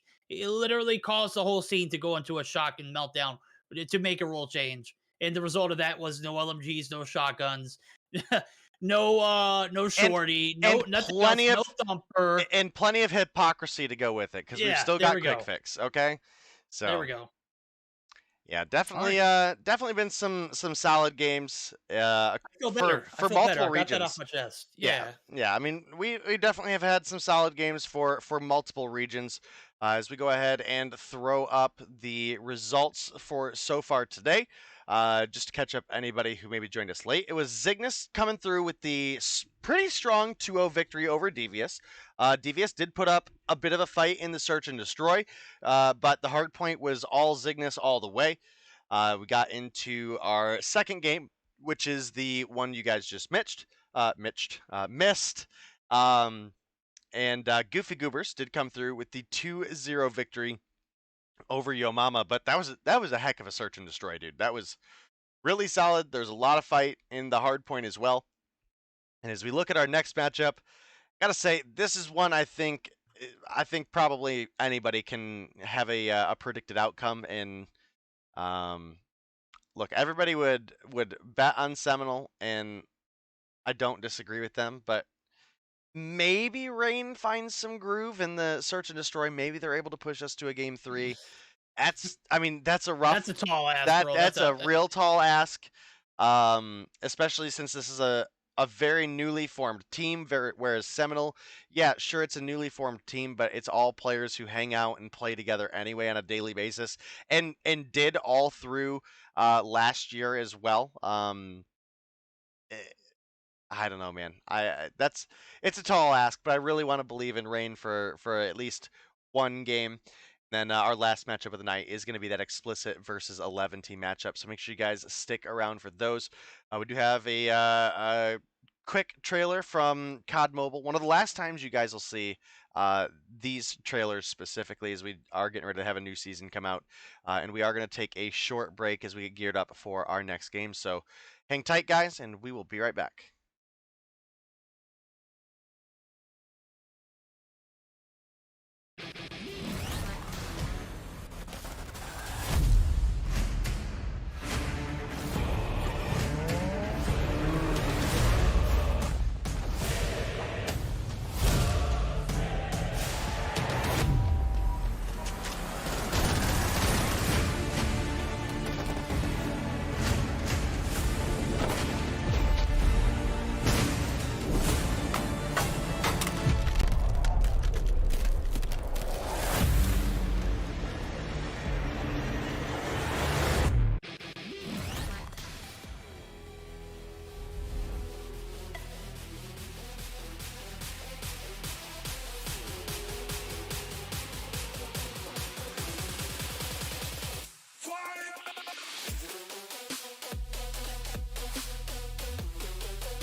All right, ladies and gentlemen, welcome back. And, thank you, Vague, for coming through with the big raid. But, dude, we got to be family friendly here.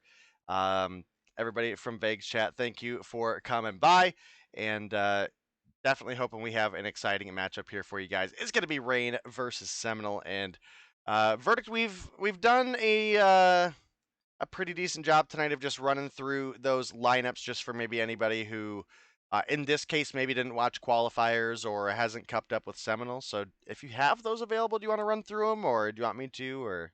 No, I got you. I got you. Okay. The starting lineup tonight for this Seminole squad, as I see it from left to right, Bolu, Marshy, Little B, Vague, and Slothy. I'm kidding. I'm obviously knowing that Demafe is Slothy. So it's Bolu, Slothy, Little B, Vague, and Marshy. And then for Rain, who came through and finished up second place in the qualifiers, it's going to be Nerdy, Losty, Mangoes, Yawn, and Moralto. So I know that we were talking about some extra additional help for the side of Seminole. I don't think they need it, to be fair. They have one of the most stacked lineups. And then they just recently added Little B to the mix. So definitely going to be one of those teams who, again, top 1-2 team, regardless of who they put in, because if you take out Little B, you still got, who was that, Jez and Childs to sub. So stacked, that is an understatement. Yeah, definitely stacked, especially in the sniper talent department. So it'll be interesting to see how that develops. We do, looking at the opposition, have Rain, who, if you were around for qualifiers, you'll know a large portion of this lineup at least. But the lineup for tonight, at least, is going to be Moralto, Yawn, Mangoes, Losty, and Nerdy. No Shorty today. No Shorty today. I don't know if that's good or Shorty bad. Was banned. No. Oh, we're talking about Shorty the player. I'm kidding. Obviously, Shorty's the homie. She'll love that I made fun of that, and hopefully she'll laugh at it later on. Yeah, another one on the lineup too, I think, is a big one to make note of real quick while I'm thinking about it, is you guys will probably mostly recognize them under the name Asta, but they're going this season under the name Mochila. So definitely going to be on the lookout for that. But we do have our best of 3 available for us as well, Verdict. And we actually are going to get a little bit of a change up here. We're going to start things off with a Summit Hardpoint. Game 2, we'll be looking at a Firing Range Search and Destroy. Game 3, we'll be looking at Standoff Domination. We do have a Hardpoint Raid ban by Rain and a Search and Destroy on Crossfire ban by Seminole. I mean, can you really blame them there? That's one of those maps that could be sniper heavy. Even with Little B in the mix, I don't think I'd take the risk of running a Search and Destroy on Crossfire right now. This is a map that I could very much so see the side of Seminole actually just take the lead and never really look back. It's one of those maps that is largely condensed, and when you get a lot of fraggers in the lobby in a game like this, on a map like this, it's going to be pretty lopsided. Right now, Rain doing a great job of throwing, trading blows here with the squad of Seminole, who's really stacked, really OP, but not getting the better of this Hardpoint as well. Now they are, but 30 seconds left. Still a toss-up, in my opinion. Listen, I switched to Slothy just in time to catch him get a kill with the prize fighters, a double kill with the prize fighters. So it's at least something spicy coming through this season. Does pop up there, it finds another double kill for himself. This time, obviously rocking the Type 25, which, I don't know, I'm hoping this next update does bring things, at least shift things a little bit in the meta. Obviously, some of the weapon bans this season could lead us into a meta where you have a couple ARs run and a couple SMGs run, especially with the PPSH coming out. It's the time to kill on that gun is absolutely crazy up close. It's got a very large magazine available for it as well in the drum. And then another one that's coming out is going to be that Modern Warfare 2019 Kilo, which I'm under the impression apparently has a 100-round double drum magazine. So, kudos to you guys who voted for LMGs out on the back of space being cracked with the SKS, just to be gifted another LMG that's called an AR. Well, I mean, I think that could still be up for voting. A magazine of that size should definitely be regulated, and if it does make it through, it'll be only on the backs of it not being useless. So, P2's down. We're going to be making the rotations over to P3, and for right now, it's a 75-14 game, and this is a P3 transition that is desperately needed by the side of Rain, because things are getting out of hand very quickly. As a matter of fact, the break comes through, and it's super early. Seminole just not taking their foot off the gas, and Rain suffocating the breathe. This is just good night. I mean, this is what I expected, but again, when you expect something and you get it, it's always a little bit of that reality check. You're like, oh yeah, these guys are super cracked. Marshy does pull out the Predator missile, does not get a hit, but clearly gets the, you know, the UAV in which it comes with. It finds 3 right there on that front side rotation. Now, what are we thinking? Quick VC listed in with Seminole while they, you know, are looking pretty hot? That was the nicest way you could put what's happening. But yeah, let's go ahead. Yeah, let's do it. Yeah. Let's go now. Go No, now. I got my food. No, I'm good. Thank you. Well, yeah, you got that. Let's Yeah. go. Already on you. Yeah. He's still my left, Vig. Yeah, I'm going for him right now. Oh, he's dead. Okay, nice. One's deep. That's forward. Push up. Deep, In the back. deep. Yeah, there's one back there. Nice. Oh, dude, he's okay. Hey, long. Go deep, little B. Yeah. There's a Deep sparrow. dead. Sprout dead. Oh, so dumb. Deep guy. Did you guys get him? Deep You clear. guys not deep? Yeah, nice. That's one, whatever. That's, one, B long. I got long. Okay. Long? I'm watching long. Come on, be long. Oh, it's Fucklift. Oh, I got stun. I'm playing point. Jeez. Pick up time. I got it, dude. Thank you. I'm gonna know. Yo, what's your nationality, dude? Dude, snow. This one ain't long. Yeah.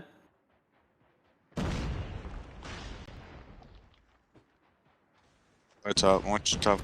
Up. Top dead. Just rotate. Top dead. Yep. I'm rotating. One's still top. Bottom, left, to your left. Yeah, Mango's one shot. I'll go with the snow. Alright, no Z-box. Cage. One, con. Cages. Oh, con. Did I lag? The fuck? Like that. I got playing. Three top. They're all top. Let it be screenshot. No, I have to screenshot. Yeah, screenshot because you connected. I'm Push. dead. Fuck, I didn't kill him. I'm bottom. It's 3 on point. Top I'll go dead, with the top. snow. Definitely one of those big call-outs there, Verdict, and the get your screenshot, bro. If we forfeit this on a technicality, I'm going to kick your butt. That was some accountability at the highest capacity, bro. I love, you know, the VCs were very chill, very calm. I mean, you're up 174 to 56. I mean, there's not much you could say when you're fragging out and you're doing your thing and you've got such a heavy advantage. But the fact that Marshy went up and beyond just to remind Little B that he reconnected and get a screenshot, I absolutely love it. That's the kind of top-tier call-out that I want to hear. I know that's, you know, not necessarily a top-tier comment that you guys are used to hearing, but, you know, we're all phone, so we got to hold each other accountable. And the fact that Marshy went up and beyond for that, just an absolute A1 guy in my book there. 22 on board along with the great comms. But the top fragger of the lobby is Slothy. He's 28 and 15, and he is making it look easy.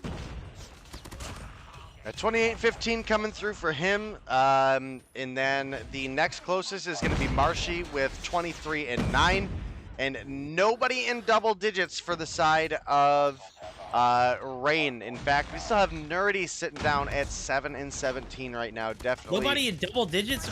Are you high, my guy? There's like 4 guys in double digits. I meant nobody in their 20s. I'm sorry. You're not wrong. I totally dropped the ball there. I meant nobody pushing 20. And we've got Slothy in 30. Yeah, no, I messed up. Yeah, that my bad. You know, I call you out on a lot of crap, so you know I appreciate the equal parts love and roast coming from our co-host Verdict here.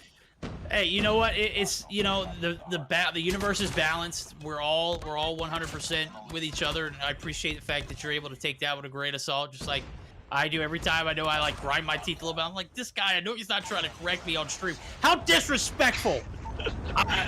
Look, our job is to make sure that we're communicating everything to you guys, so y'all understand it to a point where you don't even have to watch the games.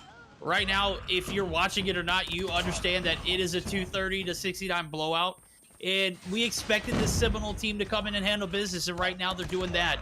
Three rotations coming in from the reset, and only 14 points are needed from the side of Seminole. The break does come through for them, but they're going to be taken out. And right now, it's a toss-up. It looks like we might be extended to a P4 rotation. Yeah, it looks to be the case, but we're only 13 points away from Seminole coming through and taking the win. Yawn gonna take down Slothy there, but man, I just don't see a whole lot of possibilities where I believe in a rain comeback. We do have Vague watching the A-Long Hill, and we do have players of Rain pushing on in. Does look like Vague's gonna get taken down as Nerdy finds kill number 14.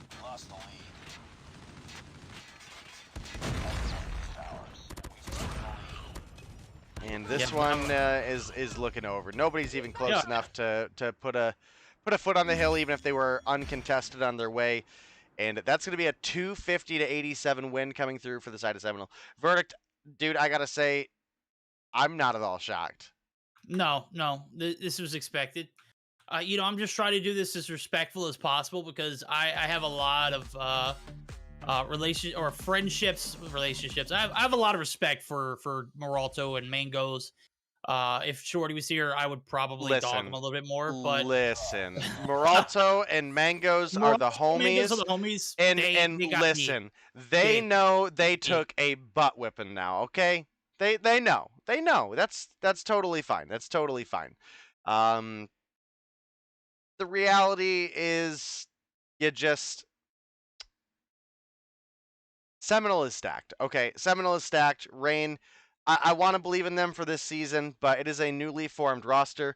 Looking at the likes of chat, Vague are going to have to take a timeout for the rest of the day, bud. Yeah, or at least until your match is over. At least until your match is over. When your match is over, we'll let you come back. But I understand you brought your people with you. I'm not doing the spoils this season. I'm not doing the spoils. If you spoil, you're gonna get the one warning here where I'm gonna mute you for the rest of your games. If you spoil again, I'm just gonna have to time you out before you get in here every day, and I don't want to have to do that. So we'll see if Vague can learn, but 2 minutes, 15 seconds on the hill coming through for Marshy with a 31-17 kill spread coming through for him. Absolute madman for the team. However, it was Slothy coming through with the top frag with 39 kills. Only 26 seconds on the clock, but I mean, if you're holding them back like that, objective time isn't always everything, dude. No, you're absolutely right. When you're able to put up almost a 40 bomb on a game that didn't go into a P4 reset. What was that? A P4 reset and it ended? I wasn't even paying attention, bro. It was just a matter of time for that game ended. And on a map so small as Summit, it's ridiculous. Of course, you're going to be excused from the OBJ department. Of course, you're going to have Marshy, who you heard in comms. I got it. I got this. He said it so nonchalantly, too, in that P4 first time around. He literally held the last 19 seconds without anybody walking in. I mean, of course, Seminole's going to win when they have the last 20 seconds of an objective, such as P4, in their pockets. And Marshy's over here, scratching his head, waiting for someone to push up, and no one's there to, knock on the door. So, hell of a game, one from Seminole, and then from Raid. This is a taste of the medicine that you knew you were going to get into when you registered and qualified in second place for the qualifiers. These are the teams that are playing. They're not holding back. They don't have any kind of control over who they play. They just know they got to win, and sure enough, they won. And what I will say is they're super professional with it too. The call out from Marshy about the screenshot from Little B, I'll continue to say that. That was probably one of the most clutch call-outs you'll hear all season long.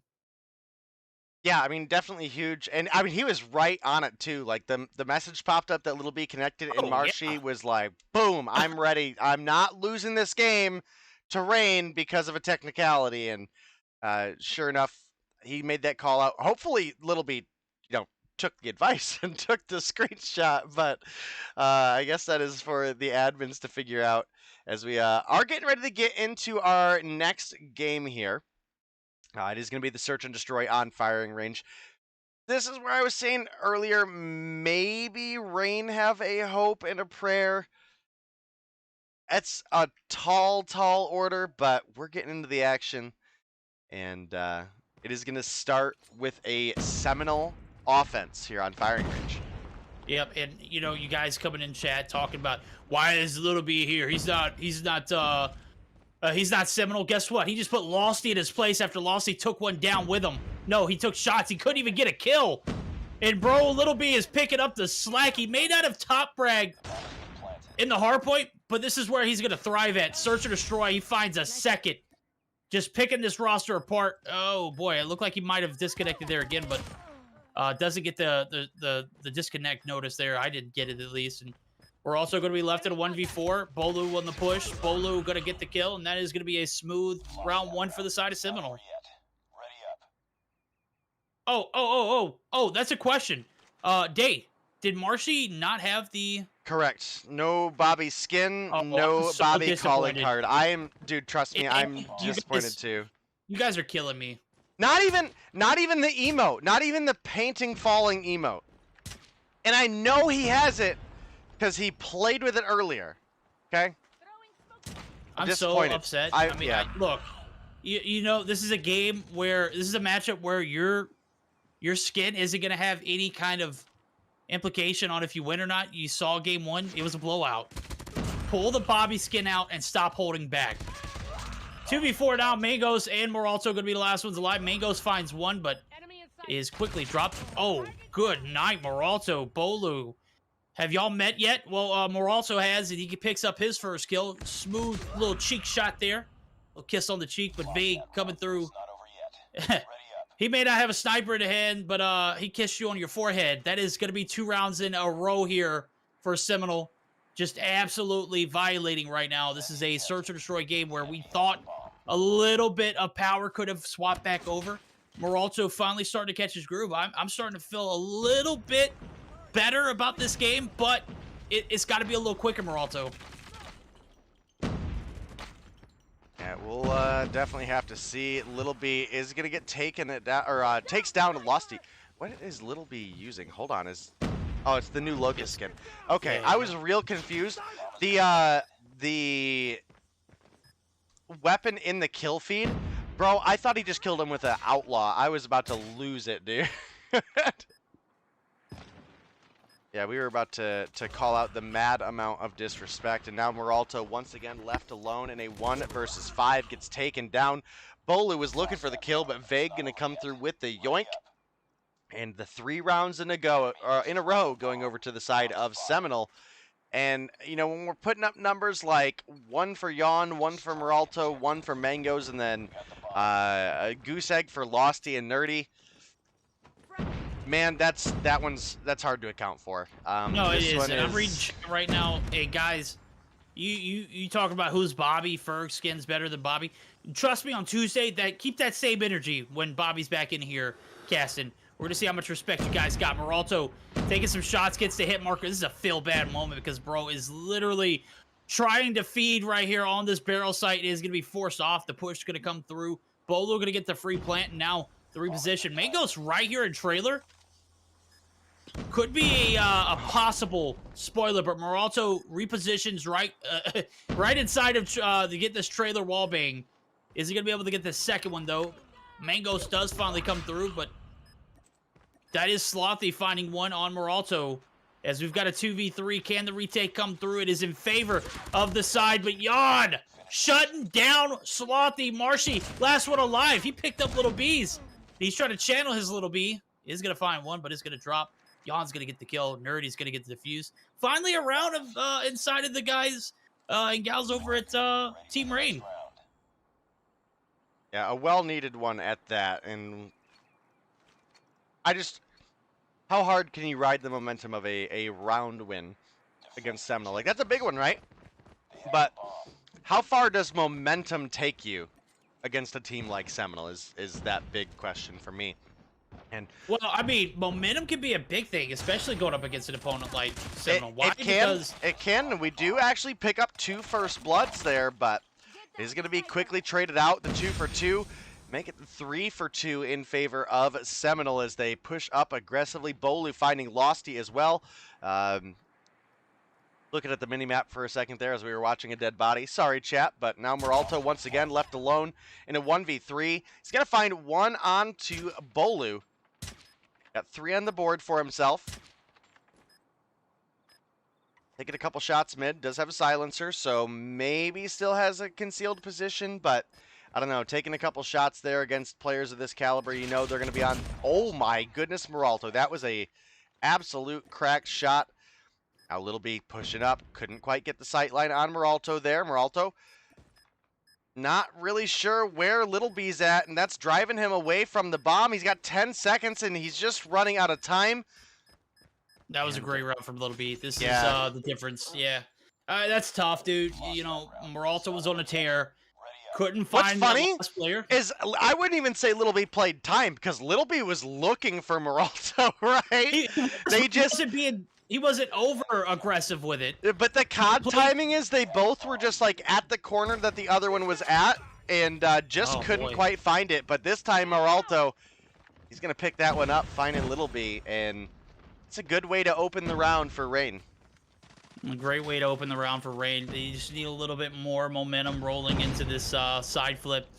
Sniper's really going to be aggressive here, especially on this attack side. Nerdy going to go ahead and do the D, get the bomb down. Vague and Marshy looking for something inside of American, looking for Meralto. Line up, Marshy, or Vague rather, who picked up, I guess, Little B Sniper again.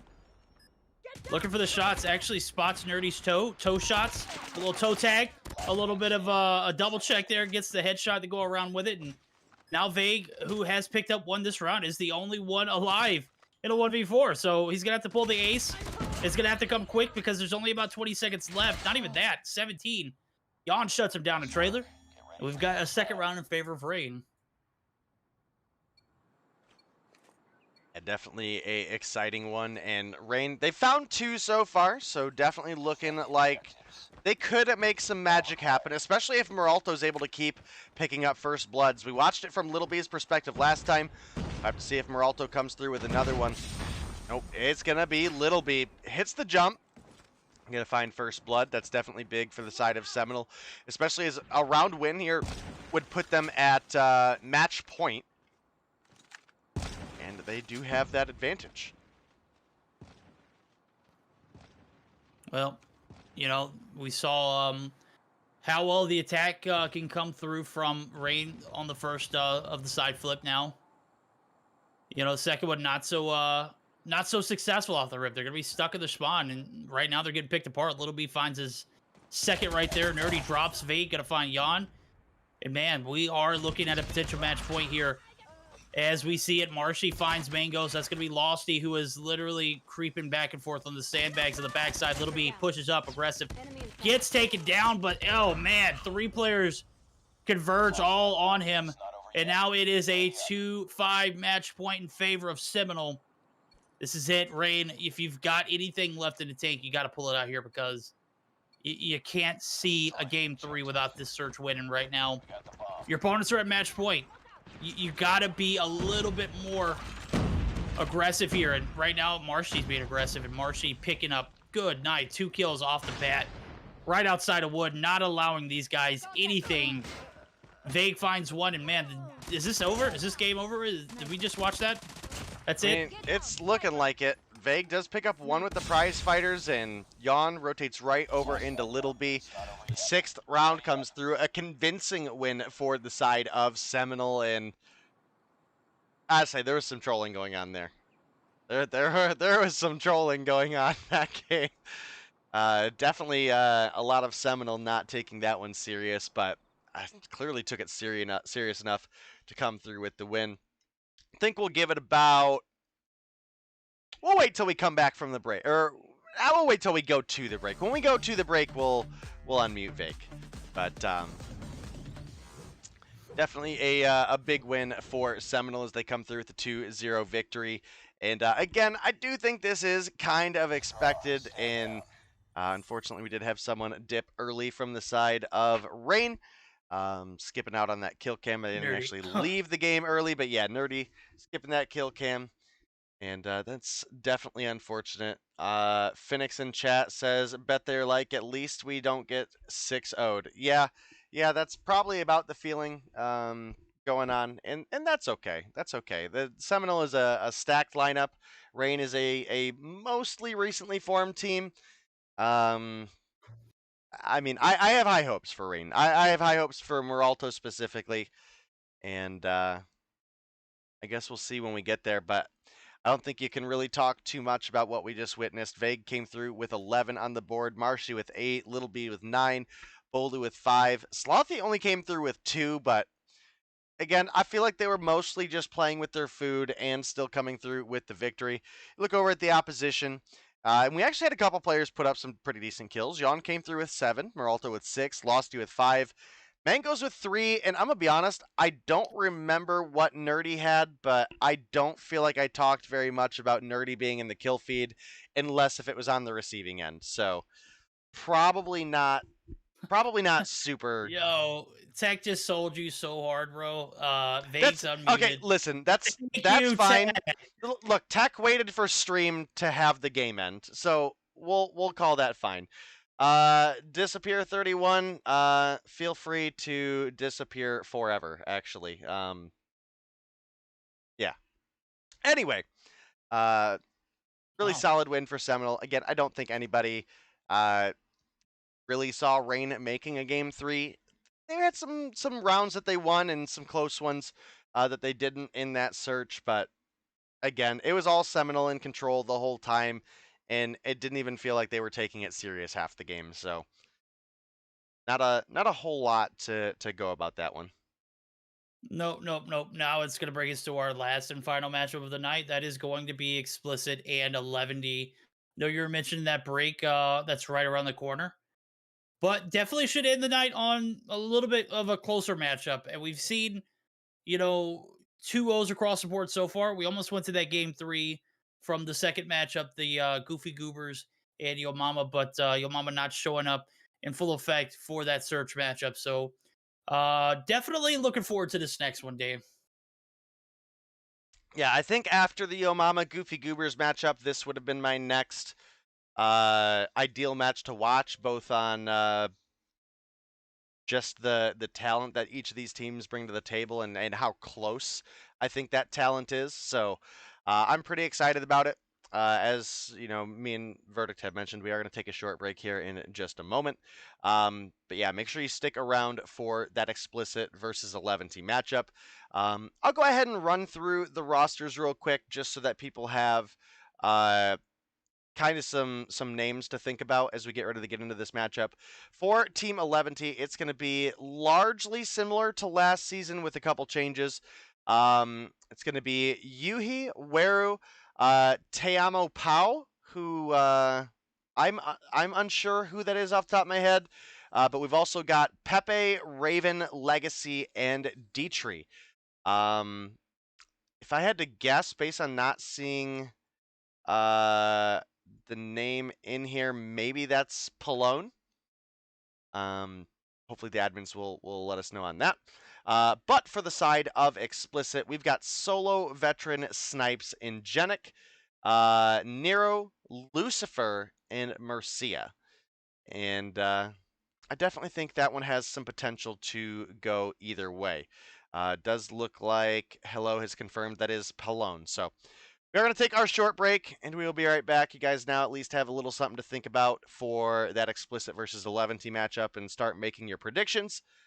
And Verdict and I will be right back to guide you guys through that matchup.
unmute us. Fantastic. Okay, we're unmuted now, chat. Only a couple seconds. You dumb. Yeah, I switched quick to try to catch Verdict lacking, and ended up messing myself over. Yeah, I got caught lacking myself in 4K, so, or well, 1080p. But definitely an exciting matchup coming up for us. We have our music muted now as well. My goodness, I dropped the ball. I just dropped the ball on this transition, okay? It's getting late. We've got longer matchups than we're used to. It's been a long day. It's not that late, bro. I know. It's so bad. But we have a whole another series to go through, so probably another 45 minutes at least, if I had to guess. But it is going to be Explicit versus Eleventy Verdict. Yeah, Explicit versus Eleventy, and this is going to be one of those matchups that, I had made a suggestion towards earlier. Definitely going to be one of those closer skill gaps, in my opinion. Right now, we're starting things off in a best-of-3 format, and it's looking like a continuation of the last series. So Summit is going to be where we start the action at. Hardpoint for the map and rotation. S&D firing range for game number 2. And then if it does go to the game 3 distance, again, certainly going to be a sweaty one. I'm expecting it to go that distance. We'll see a Dom standoff. So Eleventy Explicit, this is their debut for Mobile Mayhem in a 2022 winter season. Certainly starting the year off with a banger. And this matchup, definitely going to be close to it. Yeah, it does look like we maybe jumped the gun a little bit on the start of the game, but that's fine. We do have, real quick, I'm going to run through. We got a Summit Hardpoint to start things off. Firing range, search and destroy for game 2. Did you? Did I totally just black out there? You just completely, 100%. Did you go through the whole thing? I heard you mention the Summit Hardpoint, but I didn't hear the whole thing. Yeah, you got to start listening, man. Bro, listening is not my strong suit, okay? Listening is not my strong suit. Let's hear you talk then. Listen, when Verdict talks, we're so used to all the raging that we just tune it out, okay? Am I that bad to listen to? Jesus Christ. Yeah, sometimes. No, I'm just kidding. I don't know, man. I zoned out there. I absolutely zoned out there. And you know who didn't zone out? Explicit, as they are absolutely marching through this P1 here with over 30 points on the board. Yeah. They're definitely zoning in, bro. The exact opposite of what we heard just a second ago. And right now, the snipe's going to come through.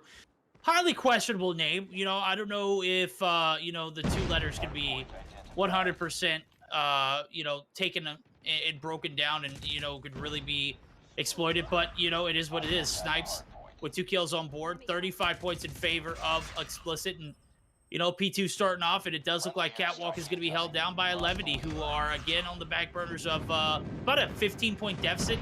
And you got to admire the cluster. It's early.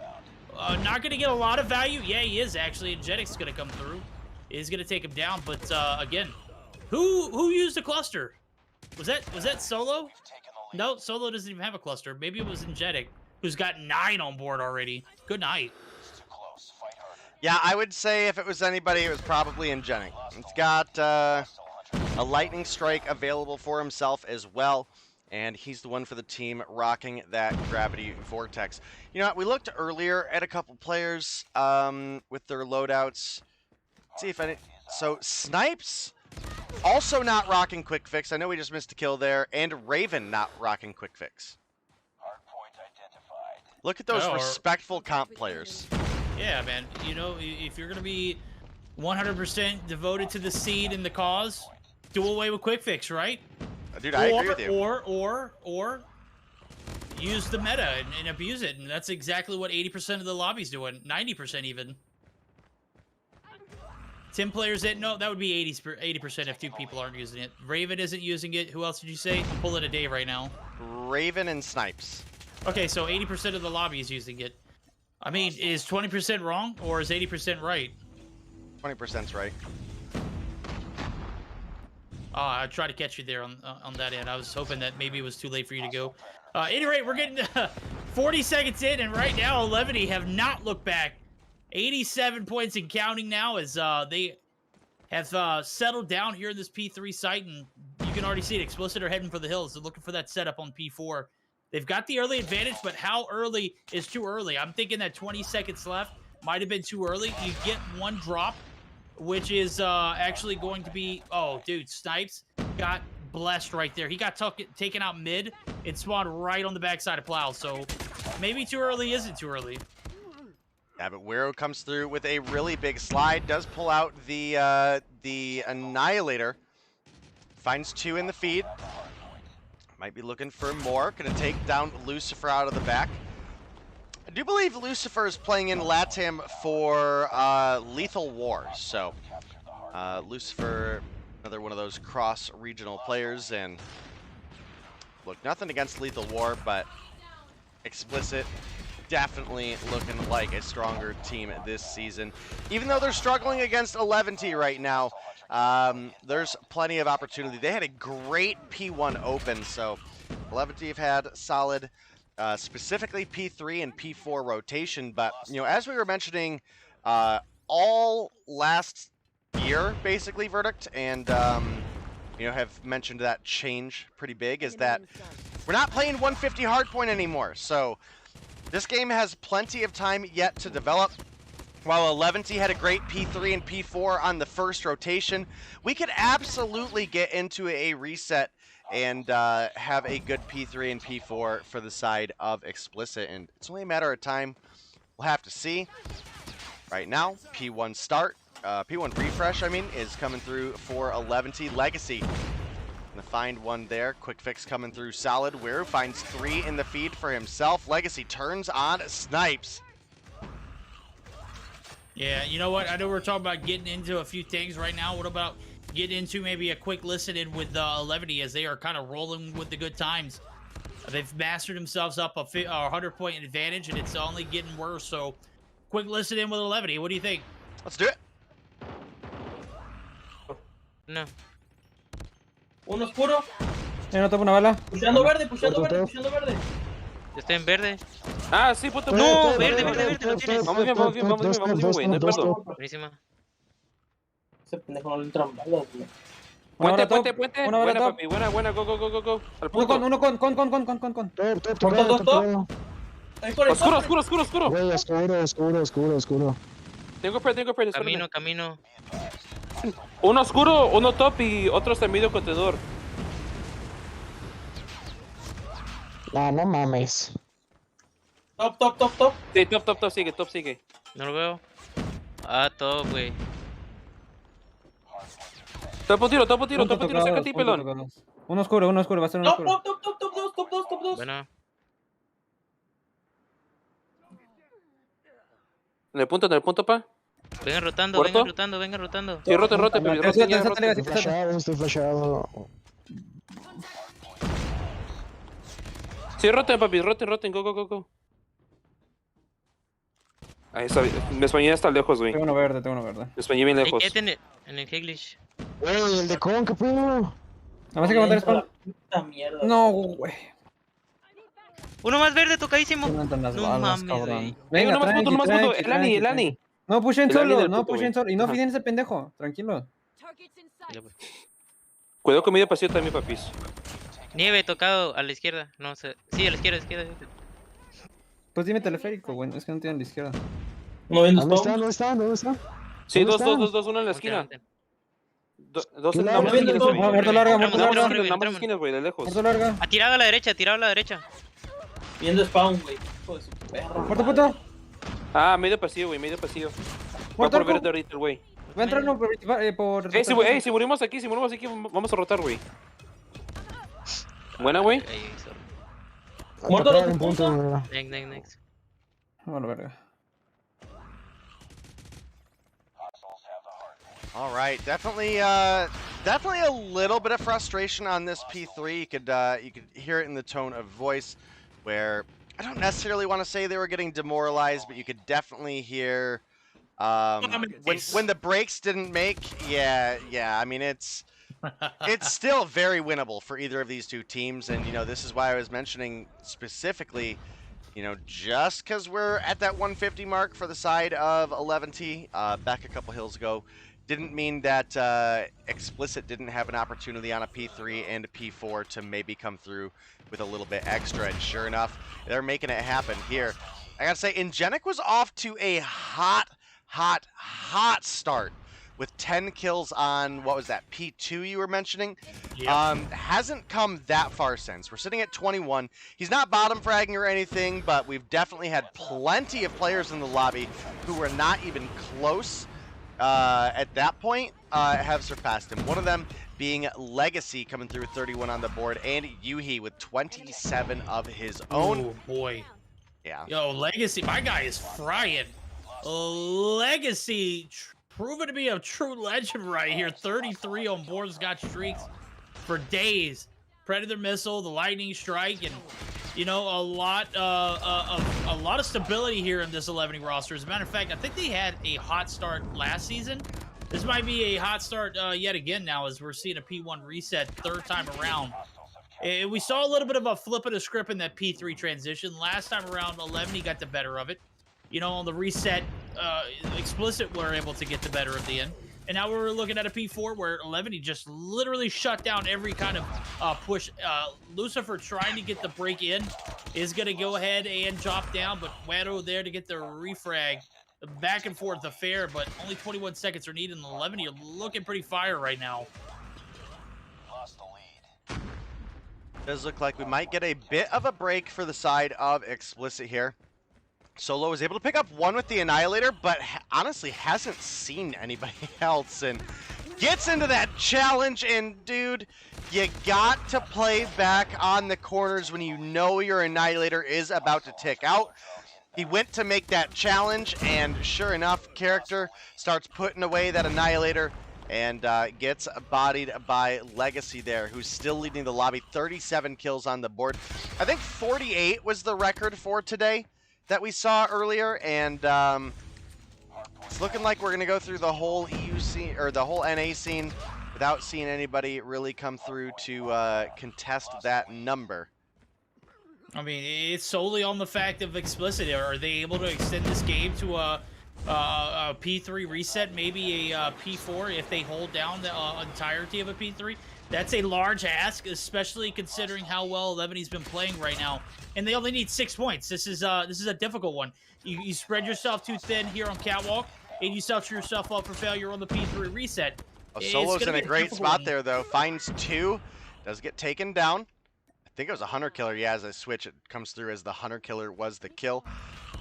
Oh, Ingenic. Oh, Legacy finds 2 there. Ingenic, you got to win that one for your team. That's rough. That is, but again, only 6 seconds separating first win for Eleventy and 2-1. That is it. Yep, spread yourself thin. You get to a point on that P2 reset for the third time around, and your opponent only needs 6 points. Sure enough, on the back burners of some early rotations, Eleventy going to come through and steal that first game win on the backs of no one being there to contest, and that's tough. I mean, but that's the spot that you found yourself in. Legacy! Yeah, I was about to say. How have I not noticed that? Legacy, you're a legend, bro. Truly legendary. And he dropped 42. What a freaking menace. Definitely a solid game for Legacy. And look, chat, if you don't know this, you buy the Bobby Plays bundle, and you get 20% more damage. There you go. Twice as many kills too. So 42. Okay. I mean, you're looking at 26. Numbers may vary. Numbers may vary. You're looking at 21. Sorry, I can't do math, obviously. Yeah, numbers may vary on how effective it is for you, but it's definitely a confidence booster nonetheless. Legacy coming 2 minutes and 57 seconds on the objective too. Come on now. Man's doing it all. Bobby just looking great while he does it. Come on. No mom ace. No frickin' mom ace, bro. Legacy, you're goated. Legacy, you're goated. We've been shouting out the Bobby Plays skin all day long, and we haven't seen anybody rock it. But Legacy coming through strong. Dude, I even got to say, again, disappointed in Marshy. Like, almost all of last competitive year, Marshy ran the Bobby Plays calling card. always seen him with it on. I was like, dude, that's a homie supporting Bobby. They always play together, and he shows his support. And then, boom, we come through. Dude's not rocking the Bobby skin and has the Ferg calling card on. I was so disappointed. I've never been sold so hard in my life. Or I'm just kidding. I play with Day on a regular basis. Wow. Quite often. Wow. Okay. Often, my guy. You could have thrown Brownie under the bus there. You could have thrown Brownie under the bus. You could have thrown anybody under the bus. You picked me. All right. I'm going to remember that. Bro, we literally played like 6 games of Warzone. I'm dropping like 5 to 10 bombs, and Day's sitting over here getting bought back every other, 3 minutes. Much love, homie. You're still my Warzone partner, regardless. Sorry. Every team's got to have that rock, right? Listen, I got the crossbow kill, okay? I got the crossbow kill. That's what counts. Get him out of here, Chad. Get him out of here. Yo, Durari was hyped for me. I don't need you. Durari was there for me, bud. Okay. Yeah, and you know what? He did top Sylvia earlier on Elixir and Mana, so huge shout out to Durari, an A1 guy, an SS plus player in my book, not an S player. That's an F. That is cap. That is absolutely cap. The Creed ranking chart that was rough. Cap. Yeah. But yeah, definitely a big win for Eleventy come through. I'm glad it developed as well as it did. I mean, we didn't cross 200 for Explicit, but it was looking like we might not cross 100 for Explicit there for a minute, and they were able to turn things around. But we're getting into the search and destroy, boys and girls, and first blood, just as we switch the camera over, does go to Weru. We do have a refrag by Veteran onto Raven, the 1-for-1 trade, and now with the bomb pushing up, Legacy, it's in his hands, getting the plant coming through. Dude, this is a great bomb plant position as well, because it gives you a little bit more opportunity to challenge from the trailer if you get trailer control. But a couple kills come trading through. Cologne does. Nice. Where, bro? Where? Oh, no. Don't do it to him. Yeah. Don't do it to him. Don't do it to him. Don't do it to him. Yuhi, don't be that guy. Oh my. Did he just clutch it? He did. Snaps from Georgia, the man himself. Wow. Coming through with the katana as well as the locust shots. 1-0 lead in favor of Explicit. You want me to be honest with you here? I don't even think that was a great play from Snipes. No, that was definitely a great play. Hold on. Can we talk about the fact? No. Can we talk about the fact that he missed the first slash? Okay, and Yuhi just missed all of the bullets. That's a good shot though. Opens up with Weru. That was just I don't know if Yuhi dropped his device or what, but you slide at me. You slide at with me with a katana in your hands and miss the first. Bro, you're dead. You're dying. I mean, I don't know. I guess it's all about that movement. And Lucifer's got the prize fighters on his hands, so ready to box his way to a round win. Or will Yuhi, who dropped his device earlier, be able to redeem himself here now as he's got the full-on flank, and you can see it. They're playing their twos, and I absolutely am 100% feeling it. Even though the bomb is right here in this A-long site, nobody there to really contest. Veteran, did you see him? Please tell me you saw him.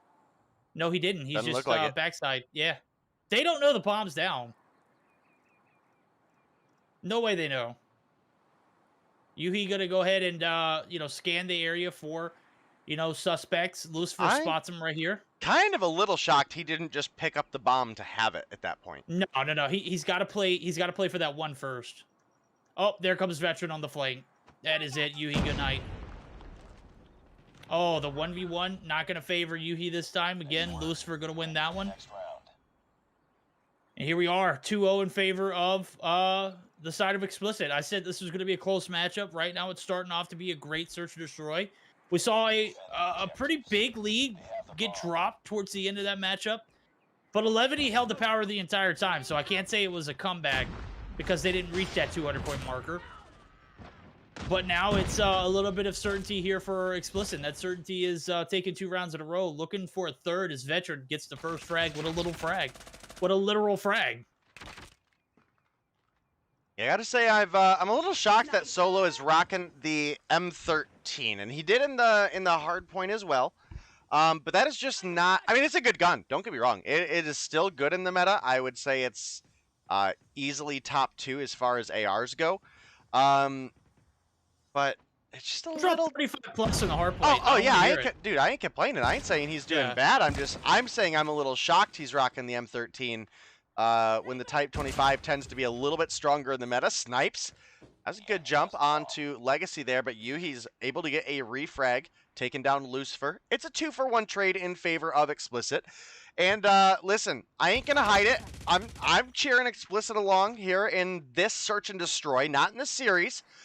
I need that game 3, dude. We had a game 3 in our last matchup of EU, and I need it here for NA as well. And right now, looking at Eleventy, it's Pallone and Yuhi left alone in a 2v3. Bobbin's down once again, and Pallone is rotating over to pick it up. Had some shots come through at Yuhi, and Solo's there for cleaning it up. Pallone, oh my god, did you see that turn? Whew. Absolutely smoked Snipes there. Now gonna find Veteran. Veteran, good night, bro. The shot's just on point for Pallone, one of my favorite players on this 11 team, Solo. Hey, M13 superior. Type 25 is out the window. Is that what I'm seeing? Correct me if I'm wrong. The M13 is a little more consistent at longer ranges, but the Type 25 is better in the mid to short range. That was kind of mid-range. There was no, by any means, anything. Oh, no, I'm not disagreeing. I'm just talking about the difference between the weapons at this point. Okay, yeah, okay. I'm liking it. I'm loving it. Would you agree that's about a fair assessment? Yeah. Well, it's also a fair assessment is Veteran has just been doing some demon work. He's been aggressive, has found 6 kills so far. We're 3 rounds deep going into the 4th. 2 players left to work with. That's Raven and Wedo. Lucifer is going to get the slide peek, but is going to get absolutely abused. Raven going to get refragged, and Wedo, are you my guy? Got to get the second one here. Veteran on the contest is going to get a free kill. And we're going to be 4-0 in favor of Explicit. This is turning out to be quite a spicy matchup. Yeah, I mean, spicy's one way to put it. A 4-0, I'm not calling spicy. I'm calling that kind of a dominating performance. But, you know, we'll have to see. Maybe when we switch sides, we'll have a little bit more action for the side of Eleventy. You have a nade come in. Legacy dips the corner on it. Strong push coming up, but look at the rotation from Solo. He's behind, and Yuhi did not catch him on the turn there. That's going to be 1 for Solo. Takes down the bomb planter. We do have Raven and Pallone in the trailer. Dude, hold on. Legacy, when you died bomb, how did neither of your teammates peek that angle to try to get the refrag? That feels like there was some miscommunication there. I don't know if it was Legacy didn't call it out or the rest of Eleventy didn't react. But Solo got an absolute free rotation from behind, and just nobody even looked. He ended up shooting all 3 of those players in the back. Oh, I'm going to need you to continue on. I've got to step away for just a second, okay? Hey, you're good. Go ahead. Legacy popped off in the hard point, but not having a performance here in the Search and Destroy. So far, we've got a 2-for-2 trade.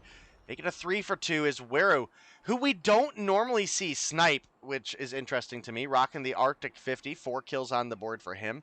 Sniper. Gonna find a hit marker onto Snipes there. Get down, Sniper. Good grenade angle. Not quite able to get it to land. Maybe if Snipes is on the bomb, it gets a hit there. But Legacy takes down Lucifer for kill number 2 on the board. Now it's Snipes. Left alone in a 1 versus 3. He slide peeks the corner really, really well there. Looked like he might have had an opportunity to get Legacy, but takes a couple shots from behind as he slides. And I think about 1 bullet came through from Legacy to clean that one up. And finally, took 6 rounds to get here, but Eleventy find themselves 1 round on the board. But game 3 is looking just about locked in. I can't really see a scenario where Explicit are this far ahead, commanding the battlefield as strong as they have, and then drop a reverse sweep, but I guess we'll have to see. Legacy with a beautiful frag, gonna stop the bomb plant. Snipes gonna have to push up. Now Legacy pushing up, looking for the ankle of Snipes. The bomb plant is gonna come through. Snipes peeking up, gonna be looking. I don't think he understands or realizes that they're on barrels and not in American. Heard the shots coming from that angle, but now as the rotation comes through, going to switch over. Veteran finds one. Veteran splits the damage, almost gets them both. If he would have finished the first kill, maybe he's able to lock that down, but now it's a 2 versus 2. Snipes playing the stairs. He's got the katana in his hands. No way. Oh my goodness. Finds Raven, and just like that, that's going to be round. No shot. No shot this gets clutched up. Sure enough, time has ticked away. Palone didn't even make it to the bomb site, unfortunately for him. Does pick up the kill, but the 6-1 lead comes through. And Eleventy, normally a team that we refer to as one of the stronger search and destroy teams, not showing it here today. Yo, I read in chat somewhere that they said Eleventy search or destroy equals tier 3. And I'm not saying they were right, but without Zy, they are looking a little less fierce. And that's an understatement. Okay, tier 3 is a very, very disrespectful comment. Not, disrespectful to the tier 3 players, but Eleventy is just super cracked. The search and destroy gameplay just looks so lackluster there. Listen, if you're a tier 3 player and you're getting compared to Eleventy, yo, that's a compliment for you. No, big facts. What's your point here? I'm just throwing it out there that if you're getting compared to Eleventy in tier 3, that's a big compliment. But the other way around, that is cap. That's like putting Durari in S tier. Yeah, exactly. When you have an SS tier, like, come on, he's SS plus. Okay, he's not S tier. He's not SS. He's SS plus, and it's not even close. Genic, my dude, we banned Vague for this earlier. You gots to know. You gots to know, my dude. But no spoiling in chat. Mods, you have absolute permission. If any of the players come in, just smack them with the 1 hour for now. We can unban them after the match is over. But we're not doing spoils this season. It happened a lot last season, and we ain't having it happen anymore. It's nothing against any of the players, like Snipes and Genic. I know I just timed you out for an hour. Listen, you can't spoil. I'm gonna give you the same warning I gave Vague earlier. You get the one time. If it happens again, we're just gonna have to time you out before your match next time, and we don't want to do that. We don't want to do that. So,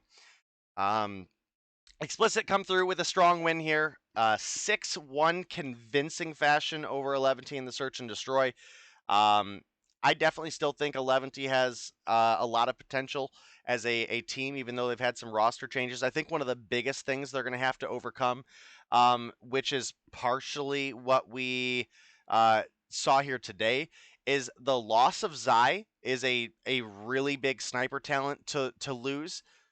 And why is Ware the one picking up the sniper? Like, okay, I understand Ware is cracked as a player in general, and he probably can pick up the sniper and compete. But this dude is way too aggressive, and it works for him in search and destroy for you to put him on that sniper role. So I'm hoping, maybe we see someone else pick up that sniper. Maybe one of the other players they have on the bench is a little bit more keen. I mean, it's hard to look at the likes of Legacy, especially with the way he performed in that first search and destroy.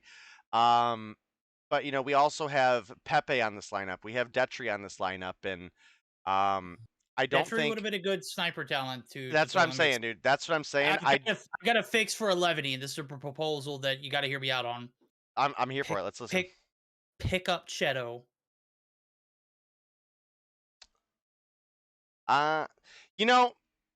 Listen, I agree with you there. That's a good sniper talent, but it looks like we're ready for next game. I am looking at the LATAM teams, and Cheto is not registered for any of the Latin American teams, so he might be just sniper Cheto.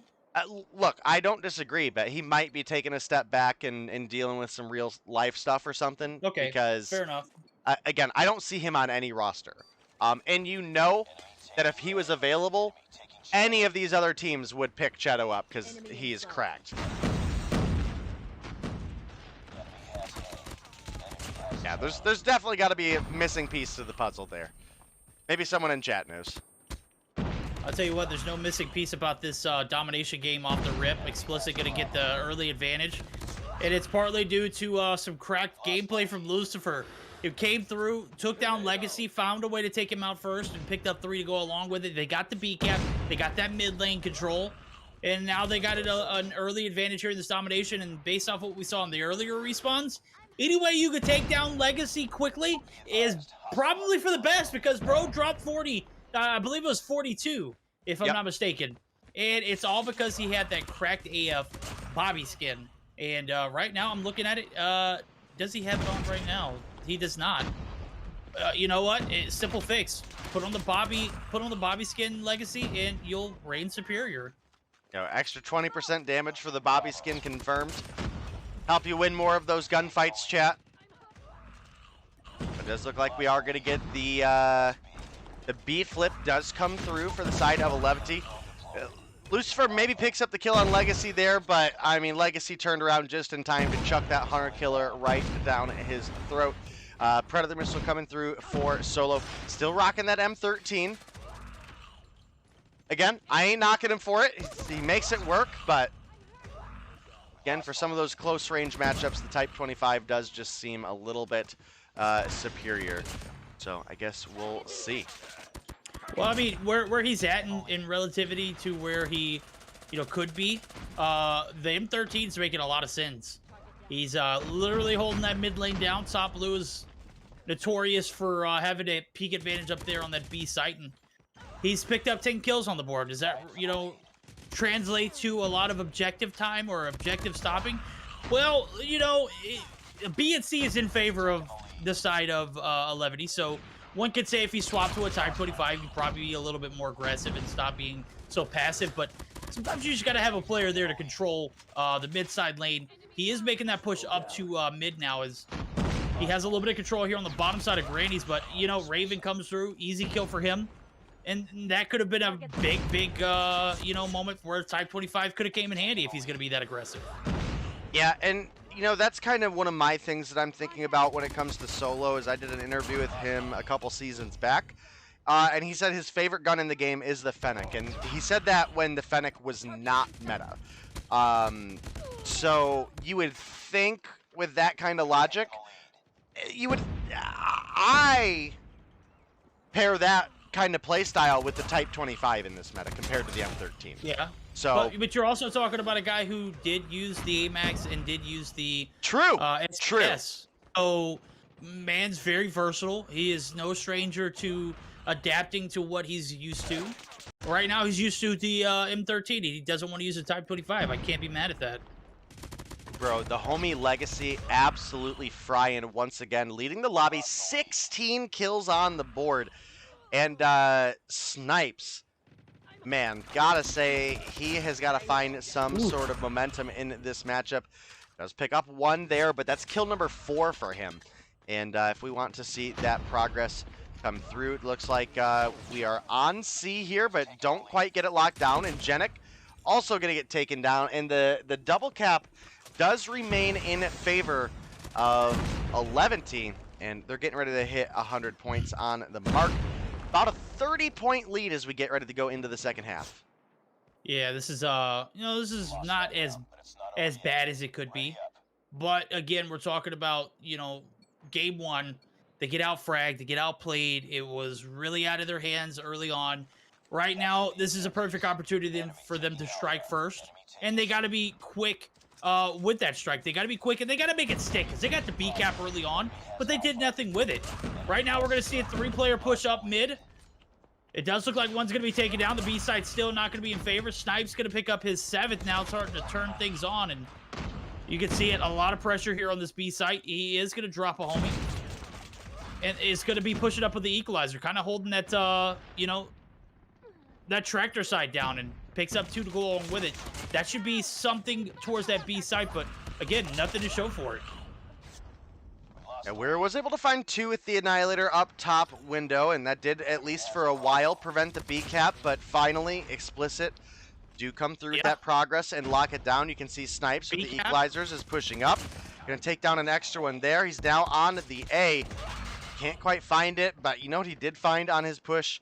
He found himself full streaks on board. Hunter Killer is out, and now he's got 2 really good tools for defending the B flag, in the likes of a Predator missile as well as a cluster strike.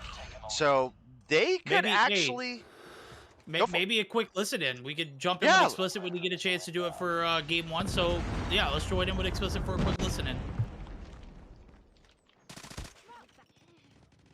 Come on. Just hold. I still got my cluster in Pred. I still got a cluster. I got daily control. Yo, on boxes. Yo, Granny. Court. Yo, One's court. Court got me. I can't put my cluster down yet. Alley. Red dumpster. Be dead. Statue. He went bots. Stat dead. We need to clear that, clean that. One broken. Low on C. One more C. See what market? Yo, one bear. Tractor. Dali. Core. Be dead. Just clear. I'm smoking in front. Deli. Just hold. I got one Dali. Bro, One more Dali. Back alley. And one way back alley. Careful back right dumpster. Yeah, I'm gonna go. I sat you. Yo, 2 sets. Core. Bottom granny. Core. One dead B. Yo, grass. Come on, be dead. They're on B. Get him off. One more. Let's go. Clean that. Deli, bro. They're going B. Clinic. Copy. Nice. Copy. Nade it. Good shit. I got it. Yo, one more mid truck. He's one tap. He's lying down on the side of it. Mid box, one side. Dead. Gas. One court. Turn around. I got you. Alright, That's one side. Yo, that's just take it in. Just hold. One court. How many statue? Mid truck, one tap. Statue. I got him. Them machine top blue. Yo, tractor low. Double dead. Tractor dead. Statue dead. Nice. One more deli. Yo, that's an A. They're gonna spawn gas. Cap Hey, A. On A. Turning gas. Yo, barrel. Don't cap A. Don't cap A. One track. Dali. One Dali. Use defend. 2 track. Definitely some solid rotation comms there, especially the big call out not to cap A yet, or you'll force them out to spawn gas. And you can see they were able to maintain hold there for a while. The B just barely gets stopped for a second and starts coming through, and Verdict. This is a close one, dude. We got 50 seconds on the clock. Well, I think this, B cap has to come back through. Are we gonna have time? Or that's my thing. We've got 40 seconds on the clock. I just don't know if it's gonna be enough, dude. It's gonna be close. I think Eleventy have it if they maintain the B. They're, I don't know, dude. This is the B cap coming through. 2 players on it, 1 player left. They get the job done. That's it. B cap comes right back through. Oh, it's halted. Veteran finds the 3-piece. That's it, dude. That's it. Tough win. Tough game. Oh, dude. Even though the B comes back through, there's just not time on the board. Plus, we are just a couple seconds into triple cap territory anyway. But my goodness, what a game 3. And this is that excitement that we were looking for all broadcast for NA, if you want me to be honest with you. I'm right there with you. I was begging for a game 3 earlier in EU, and we only got one of them. And sure enough, we got one game 3 here. And right now, it's not the team who won the Hardpoint. It was the team that won the Surge. They kept that same momentum rolling in. They took a little bit of a beating in the first half, but turned things around. Just an absolute beast of a game for both teams. Explicit come back to win the domination, the search and destroy. And I gotta say, they won that search pretty convincingly. Hell of a 3-game spread. They cover it 2-1, and they earn those 15 points. If you're Eleventy, man, I'm gonna be honest with you, dude. This was a toss-up going into game 3. It was such a hard fought battle. Just not going your way. You can't be down on that one. Yeah, I mean, really, really solid matchup between these two teams. Veteran absolutely slayed out, especially that triple kill there at the end. That might have been the difference maker. 37 for him, 32 for Lucifer, 27 for Solo. It did fall off pretty heavy from there, down to Angenic at 19 and Snipes at 16. You know, we were mentioning Snipes having a pretty rough start. We look over at the opposition, and we did have everybody break 20 for the side of Eleventy, 28 for Yuhi, 25 for Legacy, 22 for Weru, and then 21 apiece for Raven and Palone, aka Te Amo Pau. So very, very close game. Came down to a 10-point difference, and time actually ran out. But what a incredible matchup between Explicit and Eleventy, and Explicit narrowly able to carry some of that momentum that they had through from the search and destroy, and make a comeback happen. Again, they did go into the second half down 30 points, so it's definitely something to consider. No, I 100% agree with you. Again, that was one of the best, well-fought games that I've seen in NA. It's a great way to start the season. As a matter of fact, it's a great way to end the night. As I was taking a look in chat, I think somebody made a mention, and I pointed it out as well. Eleventy definitely lost because they didn't have the Bobby skin on. It definitely lost because of the Bobby skin. You throw that in the mix for Legacy, he drops 45 easily. I'm just saying, look at the kills. Look at the post Mayhem report. It's pretty accurate, right? What I say? Legacy dropped 42. Maybe he only drops 26 without it. He only dropped 25. That's only one explanation. Put the Bobby skin back on. You guys heard it here first. That is the only reason Legacy did not do as well in Game 3. Listen, Snipes, my dude. You can't spoil next time. You can't spoil, okay? What'd he spoil? He came into chat before the game was over in Search and Destroy. Oh yeah, you can't do that, bro. Snipes, snaps.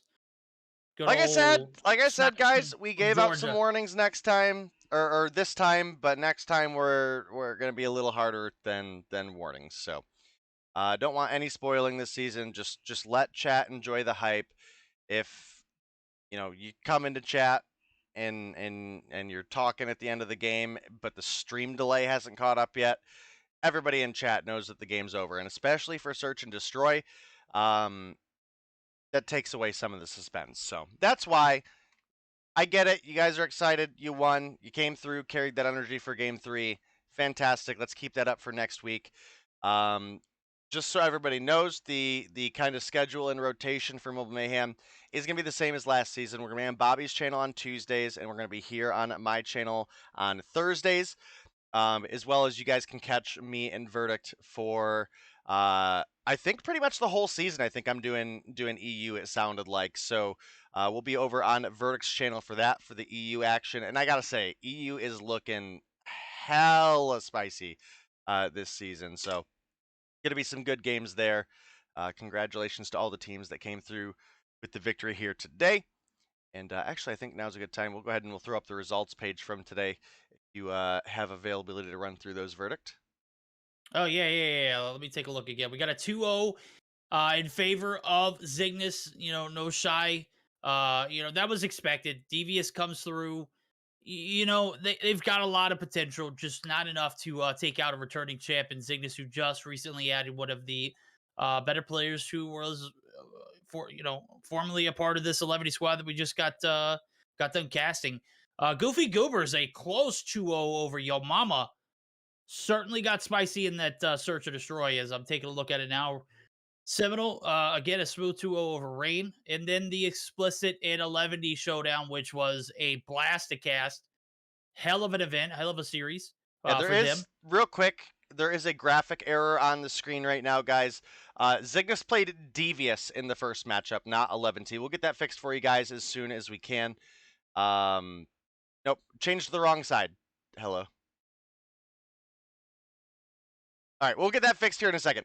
That's a Zygnus 2-0 over Devious. There we go. There we go. Go ahead and continue now, Verdict. Yeah, perfect. And we just got done seeing what was a phenomenal matchup. First game win for Eleventy, and then the Search or Destroy, just everything kind of falls apart. Wasn't able to, what did they pick up? 1 round? That's just not acceptable. You can't come into an event like this and not have a sound plan in a Search or Destroy game. I get it. You're not good at it. You're not wanting to put the effort in. But this team has Search and Destroy talent. They've got the ability to turn on the jets for Search. I couldn't find anything there in that Search game. Matter of fact, I stepped away and I came back and I was like, I'm surprised this thing's still going. It was just a blowout. They got to take the time to work on that Search and Destroy game. And the domination, I got to say, man, there were times where it was back and forth. They could have taken the advantage, but Explicit, based off of that run in the Search or Destroy, had a little bit of that momentum left. And then on top of that, we didn't have any Bobby skins in the building. So that could have 100% been the case. You never know. Look, the one time we saw the Bobby skin, the team won. Team won. Yeah. Period. Give the people what they want, man. Yeah, the Bobby skin, 100% win rate in Mobile Mayhem North America. Yeah. Yeah. You can't argue with those results. That's easy math. I mean, I'm just throwing it out there. Yeah. Hey, take that info as you want it. Team Bobby is for winners. Team Ferg is for the opposite of winners. Okay, that's. We won't say that about Mayhem, but I know what you wanted to say. Listen. If you're Team Ferg, you are a gulag bracket player. Okay. Oh man. Okay. I'm sorry. Little much. No, we're having fun with it. Obviously, it's a big day for Bobby. And Bobby, obviously being one of the owners of Mobile Mayhem, we got to give him a shout out there. But overall, I think we had a good day for both Europe and for North America. I'm definitely excited as well. Tomorrow we're gonna have some LATAM, I believe. I think you were telling me they're on Friday. Yeah, yeah, that's 100% a thing. They've always been on Wednesday and Friday. Where have you been at, Dave? Listen, it's late. I was a little off, okay, and yeah, life is life. Anyway. Okay. Look, I'm pretty excited for LATAM this season as well. We've got a couple big roster changes that are exciting, and I think across the board we have just a really big year for COD Mobile ahead of us. There you go. Something else that's big tomorrow. I think we have some huge news. Is that right? We do have the return of the spawn coming tomorrow. Okay. We haven't fully locked down the time on that because we don't want it to interfere with the LATAM Mobile Mayhem, but be on the lookout on Twitter. That will be announced by the Mobile Mayhem Twitter, as well as I'll probably put it out on mine. But it should be a good time. We're going to go over just kind of across the regions, all the qualifier teams that made it, for maybe anybody that missed the action, as well as we'll recap the first day of the season, at least for North America and for Europe. If we get any LATAM coverage in there as well, we'll go for it. We're going to aim for about an hour on that broadcast, so should be a fun one. There we go. All right. Well, we've got a quick word for COD Mobile on the way out, and then we're going to gear you guys up for a raid. So don't go anywhere, and you all have a wonderful rest of your night.